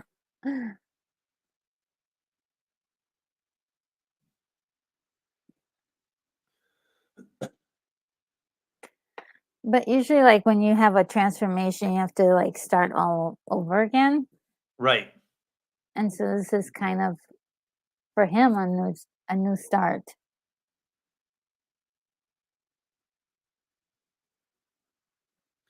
Well, Joseph Campbell actually refers to, it's interesting that she's holding this one grain of sand. Mhm. And Joseph Campbell, when he refers to the human imagination, he calls it the germ seed of the Ooh. human psyche, that Yeah. these ideas, they sprout up, from seemingly nothing. And we Yeah. get Star Wars, the Epic of Oh, Gilgamesh, Labyrinth, Wonder Woman, all these things come yeah. out of out of that dark space. I Yeah. love it. That glowing piece of sand. That is A great. glowing one, yes, one small piece Hmm. of hope, really. Right. That's exactly what that is. Yeah. Now, remember, I always say that there's this amazing imagery, persistent imagery of the heroine with the sacred fire in her hand, and I feel like that is that, Mm. because it remember sacred fire. The idea is continuity, Yeah. the continuation of something, usually cultural, Yeah. um, and that is absolutely what that represents. And again, it was in the hand of a female character. Yeah, you're so right. So, yes, he gets unlimited wishes. Yeah, I mean, who doesn't want that? Yeah.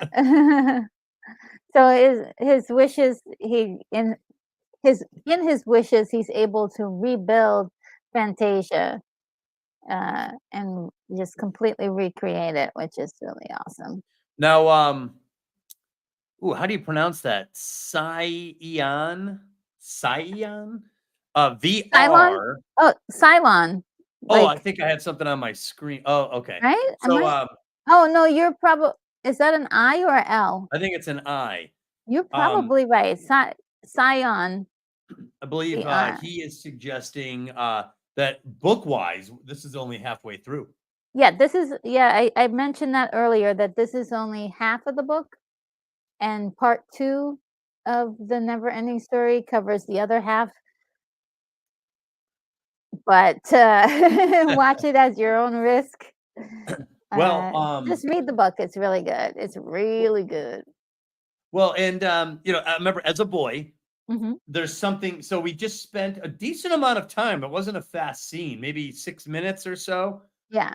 in the emptiness of space Mhm. where this beautiful, fantastic fantasy world had been reduced to like asteroids.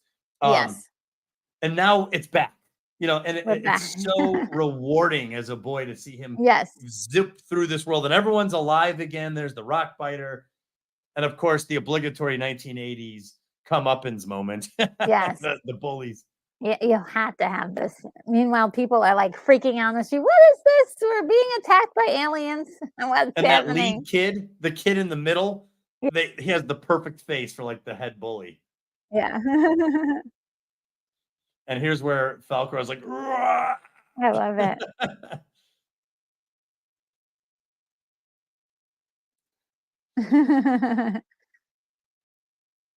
He's really into it. Yeah. They put their own selves in the trash bin. Oh, Bastion is so cute.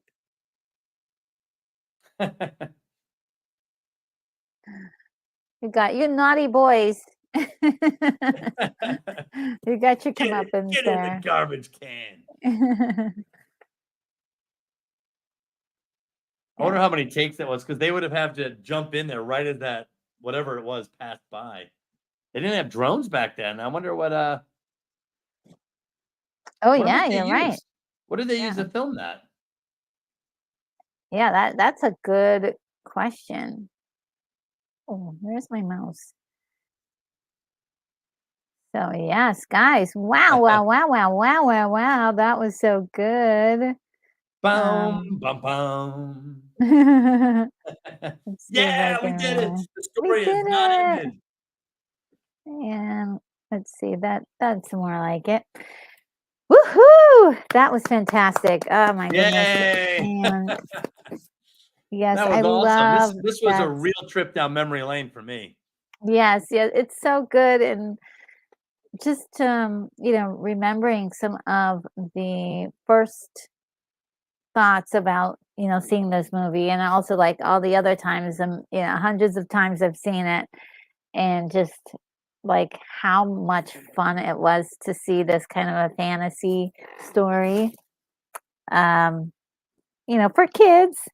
Yeah. And it's, I always loved it.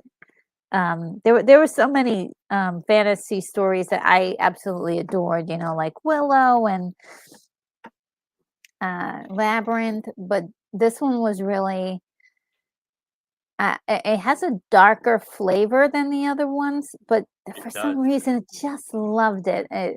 I just love that adventure, like you said, that was impressed upon the story, and yeah, just after a while, like learning about all of the deeper concepts from the book, just I see now how it could not have been um, done like that for a movie, big movie in the theater for the time period. It just would have been too deep for 1984. Um, eh, but I would love to see an actual accurate depiction of all that. But again, this is a special thing. It's its own Sure. thing, Yep. and just also the member berries, the song, the iconic visuals, the oracles. It's just really incredible. The Orin. The Orin, the princess, the childlike empress. These are all like super special stuff from 1984. We'll never forget. It's etched into our veins, as far as the memories. And Scion says the book is really special. Wish the movie was remade, even though I love the movie. Yeah, I always wanted to get that, sort of like a retelling of the book, because the book does have a special kind of deepness. There is sort of a, a a bigger story between the dad and the son that happens. Whereas, in this story, the dad just kind of disappears, and no, That's right. we never reconcile with the dad. We never, deal with him again. So that is sort of like if you could say, like a missed opportunity for the film to do that, but there was a whole lot more that the book revealed about the father and the relationship between Bastian and his dad, and how he was dealing with the grief himself. Um, and let's see. Keith E says, if you think about the other 1984 movies, no wonder this thing got eaten alive. Yeah, there were a lot of really amazing films in 1984. So if it was a little less congested in 1984, maybe it would have been very, taken a little bit, would have been a little bit more popular. And let's see. Um, let's see. Sherry Lee says, "You guys are awesome. Thank you so much. Thanks for being here." And Charles wants to know, what are we going to see next? Well, there's a lot on the plate, but Oh we'll. yeah. What's your upcoming slate, Retro? Thanks for asking. I'm so glad you did. Let's see if I can pull this up. And let's see. So, well, right after this, I'm heading over to Lorena Creole's channel to watch Psycho 2. We watched the Ah, Psycho movie last time, and we're going to watch Psycho 2. I did see Psycho 2 in the movie theaters when it came out, and it was definitely, not my favorite thing, but it was definitely interesting. Um, Meg Tilly is in there, and I'm a big fan of hers. So, let's see. oh wow. There is, by the way, Meg Tilly is on YouTube, and she's just so delightful. Just love her so much. Oh And wow. yeah, she is. Um, and let's see. She has something called Tea Time, where she has like a special tea that she drinks, and she shares a lot of answers questions, and talks about some things that are happening in her life. And she also, I think she has some books too that she's written. She's fantastic. then, so what's on the plate next week, guys? I can't tell you how much I love this movie. The movie that we're going to watch next week is The Company of Wolves, 1985. If you can't make a watch party, it's fine, but I do recommend this movie. It has some really interesting wolf transformations, perfect for spooky season, and it has a very interesting storyline to do with Little Red Riding Hood, and kind of like plays around with the story of Little Red Riding Hood quite a bit, and other tales about werewolves, and I think it's just delightful. But the special effects is very crude, and it's a very, very interesting. Like I said, the transformations are very interesting, and I love it. It's to me, I call it delightful. Some people might definitely like watch it. I would say watch it because it's different. Then I believe let's see, the following week after that, this will be September 28th. I hope Doug, you can come back. We're going to be looking at The Shining 1980. I will be there for that. Shining is wonderful. Yes. Oh my goodness. And it is quite a long movie, so we're going to be an hour earlier that week. And so we can start at 2 because that's one I'm probably going to need some extra time with. Then after that, we're going to go full into the spooky season list of movies. So we're doing Blackula 1972, Coraline, we're doing Christine, and we're doing Coraline. Coraline, yeah. Yeah. And we're doing Creature from the Black Lagoon as well. And then that's all that I have on the list. After that, it will be November. I will be out of spooky season, so then we have to reset and watch something that's not spooky. Right Oh on. man. Yeah, so that is the list so far. I'm really looking forward to a lot of these. And Christine is one of my favorite movies. So I can't wait to watch that with you Oh, guys. Hank Reardon appeared in the Let's chat. see. That is a reference to Atlas Shrugged. He is a character in that story. Oh wow. Hi Hank, how are you? Who Says, has is anyone God? seen my cat? Now, And Retro, I have compiled a list of participants for that Blues Brothers oh, script. okay. I put 20 of the most of the people that responded the most, and I have a 20-sided metal dice here. I could Oh roll to wow. see who. So it'll be Okay. completely random. Okay. Should I put you in the center, make your screen bigger, or are you Up okay? to you. Yeah, up to you. I'm gonna roll and just go off this list. Okay, I'm gonna center you. There you are. All right, here we go. This is my special 20-sided dice. Woo, guys, it's about to happen.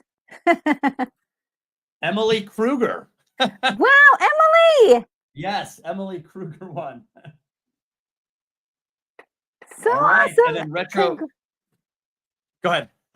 So congratulations, Emily. Just send me in the description of this particular video, you can reach me on my email, or if you would like to reach me on X, you can also try to do that, but email is perfect. And let me know. I will get your information and send it off to Doug, and he can send you your winnings. Yeah. Yeah, just let me know, Retro, and I will be happy to send this out. Again, it is the script to the Blues Brothers. This would look cool if you set it up on one like a book stand type of thing, So Pretty Oh cool. yeah, that is awesome. Yes, congratulations, Emily. She was here earlier. I'm not sure Hmm. if she's still here, but um Emily, you won. So just send me an email, and I will make sure and send me your address, and I'll send it off to Doug here, and it'll be awesome. Yes. And everybody's saying congratulations to Yeah. Emily. Emily, you won. Sweet, sweet, sweet. That's And great. yes. All right. Well, So Retro, we did it. That was awesome. that was incredible, and thank you so much, Doug, for setting up this really cool uh, contest, if you will. Not really, what would you call it? Like a giveaway, Yeah. and doing all the hard work there for as far as getting, um, you know, figuring it all out. Really appreciate that. And I am gonna put a link for you in the chat. Which one would you rather me do? A link to your website or to your book, The Heroine's Labyrinth? I would say the website and maybe my Twitter handle. Okay. So yeah, my YouTube channel is not yet really up. I am not doing anything on it yet, but I will be very soon. And hopefully, Retro will come by and hang out on my channel one of these days too. Of course. Yes. Whenever it's set up, I will be there. And let's see. So I got your website in the chat, and let's see. Anything else? Your Twitter account. I don't have that handy. It's okay. I mean, Um, that's the main one. well, yeah, it will just take me a second, I think, to get your Twitter account. Let's see. I think I can do it. Let's Yeah, see and notifications. Retro and I have had some pretty epic discussions on story and archetypes. If you are looking for a great discussion, you can on Retro's channel. We talk about the Heroine's Labyrinth, and we dig in. Yes. Retro has such a wealth of knowledge of film and story, and Oh, we covered a lot of ground. So it's a fun discussion if you want to listen to it. okay. Yes, this is something I should have handy. And so I have Doug's handle on X. Follow him on X. Follow me on X as well. And that would be a great way to see whatever's new and what's happening. Be easy for you guys to know, right away on X. And Right. yeah, that I see what's going on there. And then so yes, so I think that's it. I think we're all set. Awesome. So um Doug, you have anything going on in the near future? I have been working pretty hard behind the scenes to try to get the channel up and running. Um, Oh, I actually am hoping to be a better um, YouTube ally to Retro and having my own channel even where I can kind of do honestly some similar things, discussing movie and film, but specifically approaching it from the perspective of storytelling and writing. mm-hmm, Um, mm-hmm. I'm a published author. I've written a historical fiction book, an award-winning book, and that led to a different approach to storytelling from the hero's journey, something that I Yes. call the heroine's labyrinth. Oh, there's Emily. She's in. Emily, you're here. Emily, you won. Yeah, you won. I just saw her name pop up. Yes, you won the script to the Blues Brothers. And so, like, if you would like, you can send me an email. And my email is in the description of this video, and then just give me give us a way of being able to send that to you. So Yeah, it was that a is total. awesome. I rolled a dice. It was as random as could be. So nice. Okay, great, great. Oh So anyway, man. that's what I've been up to. and looking forward to The Shining with Retro Nerd Girl in a couple Yes. weeks. That is one of my favorite films. I did study it a lot for the Heroine's Labyrinth. Mm. It has some great overt imagery in there. And I have read the book, and I love the book. It's an example where I love the book in its own right, and they're really two different stories almost, and I love both of them. Yeah, yeah. See, There I are some noticed that. themes. Have you read the book, Retro? Well, no, I didn't. Did I? Did I? No, I'm not sure. I'm not Oh, sure if I did. I don't think I did. I probably know about the book, like okay. details from the book versus the movie. But that's in agreement with sometimes shaking my head yes, because sometimes books and the movie will be completely different, but there's something to be garnered from each. It's just like, Right. uh, you know, directors are unique artists, and so sometimes they will see something in a script or in a book that they're like, oh, I'm gonna just go off and do my own thing, but it actually Right. works. Right. So Right. So yeah, looking forward to that with Retro. And then I'm also writing book 2 for my historical fiction novel on Empress Theodora. So it's been busy, busy, busy, busy times. yes, oh But my I love goodness, being busy. yeah. And Hank says, we're on a mission from God. Hank, I hope you succeed in that mission. Yes. That So is no small awesome. task, sir. Yes. Okay. So, yeah, I'm gonna do the closing video. And guys, thanks for hanging out with us. We had such a great time, and we'll see you in the next one of these that See we you at the movies. do. Let me see, where's it? Where's my, I'm a little bit, here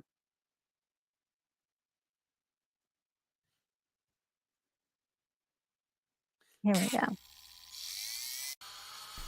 Retro Nerd Girl, you are clear for takeoff. In the neon light she stands, retro girl with nerd comments. Memory lane she takes your hand to the past where good times land. Pixels glow and screens do hum, hear the beat of retro drum. Geeks unite, oh here we come, nerdy world where we're from.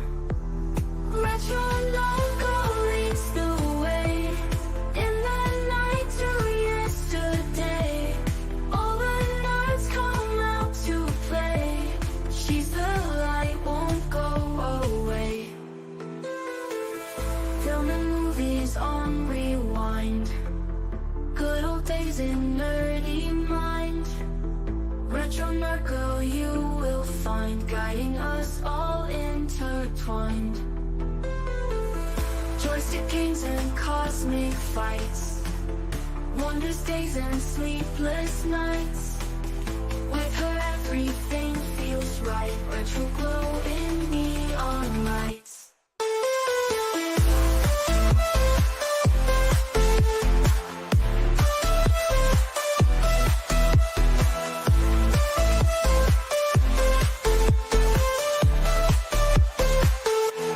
Retro logo leads the way, in the night to yesterday.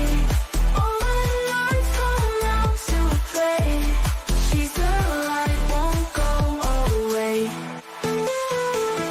Pixels glow and screens do hum, hear the beat of retro drum. Geeks unite, oh here we come, nerdy world where we're from. Retro logo leads the way, in the night to yesterday. All the nerds come out to play, she's the light, won't go away.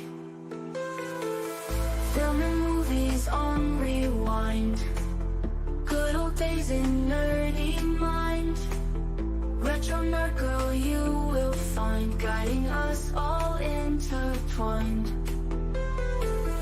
Joystick games and cosmic fights, Wonders days and sleepless nights.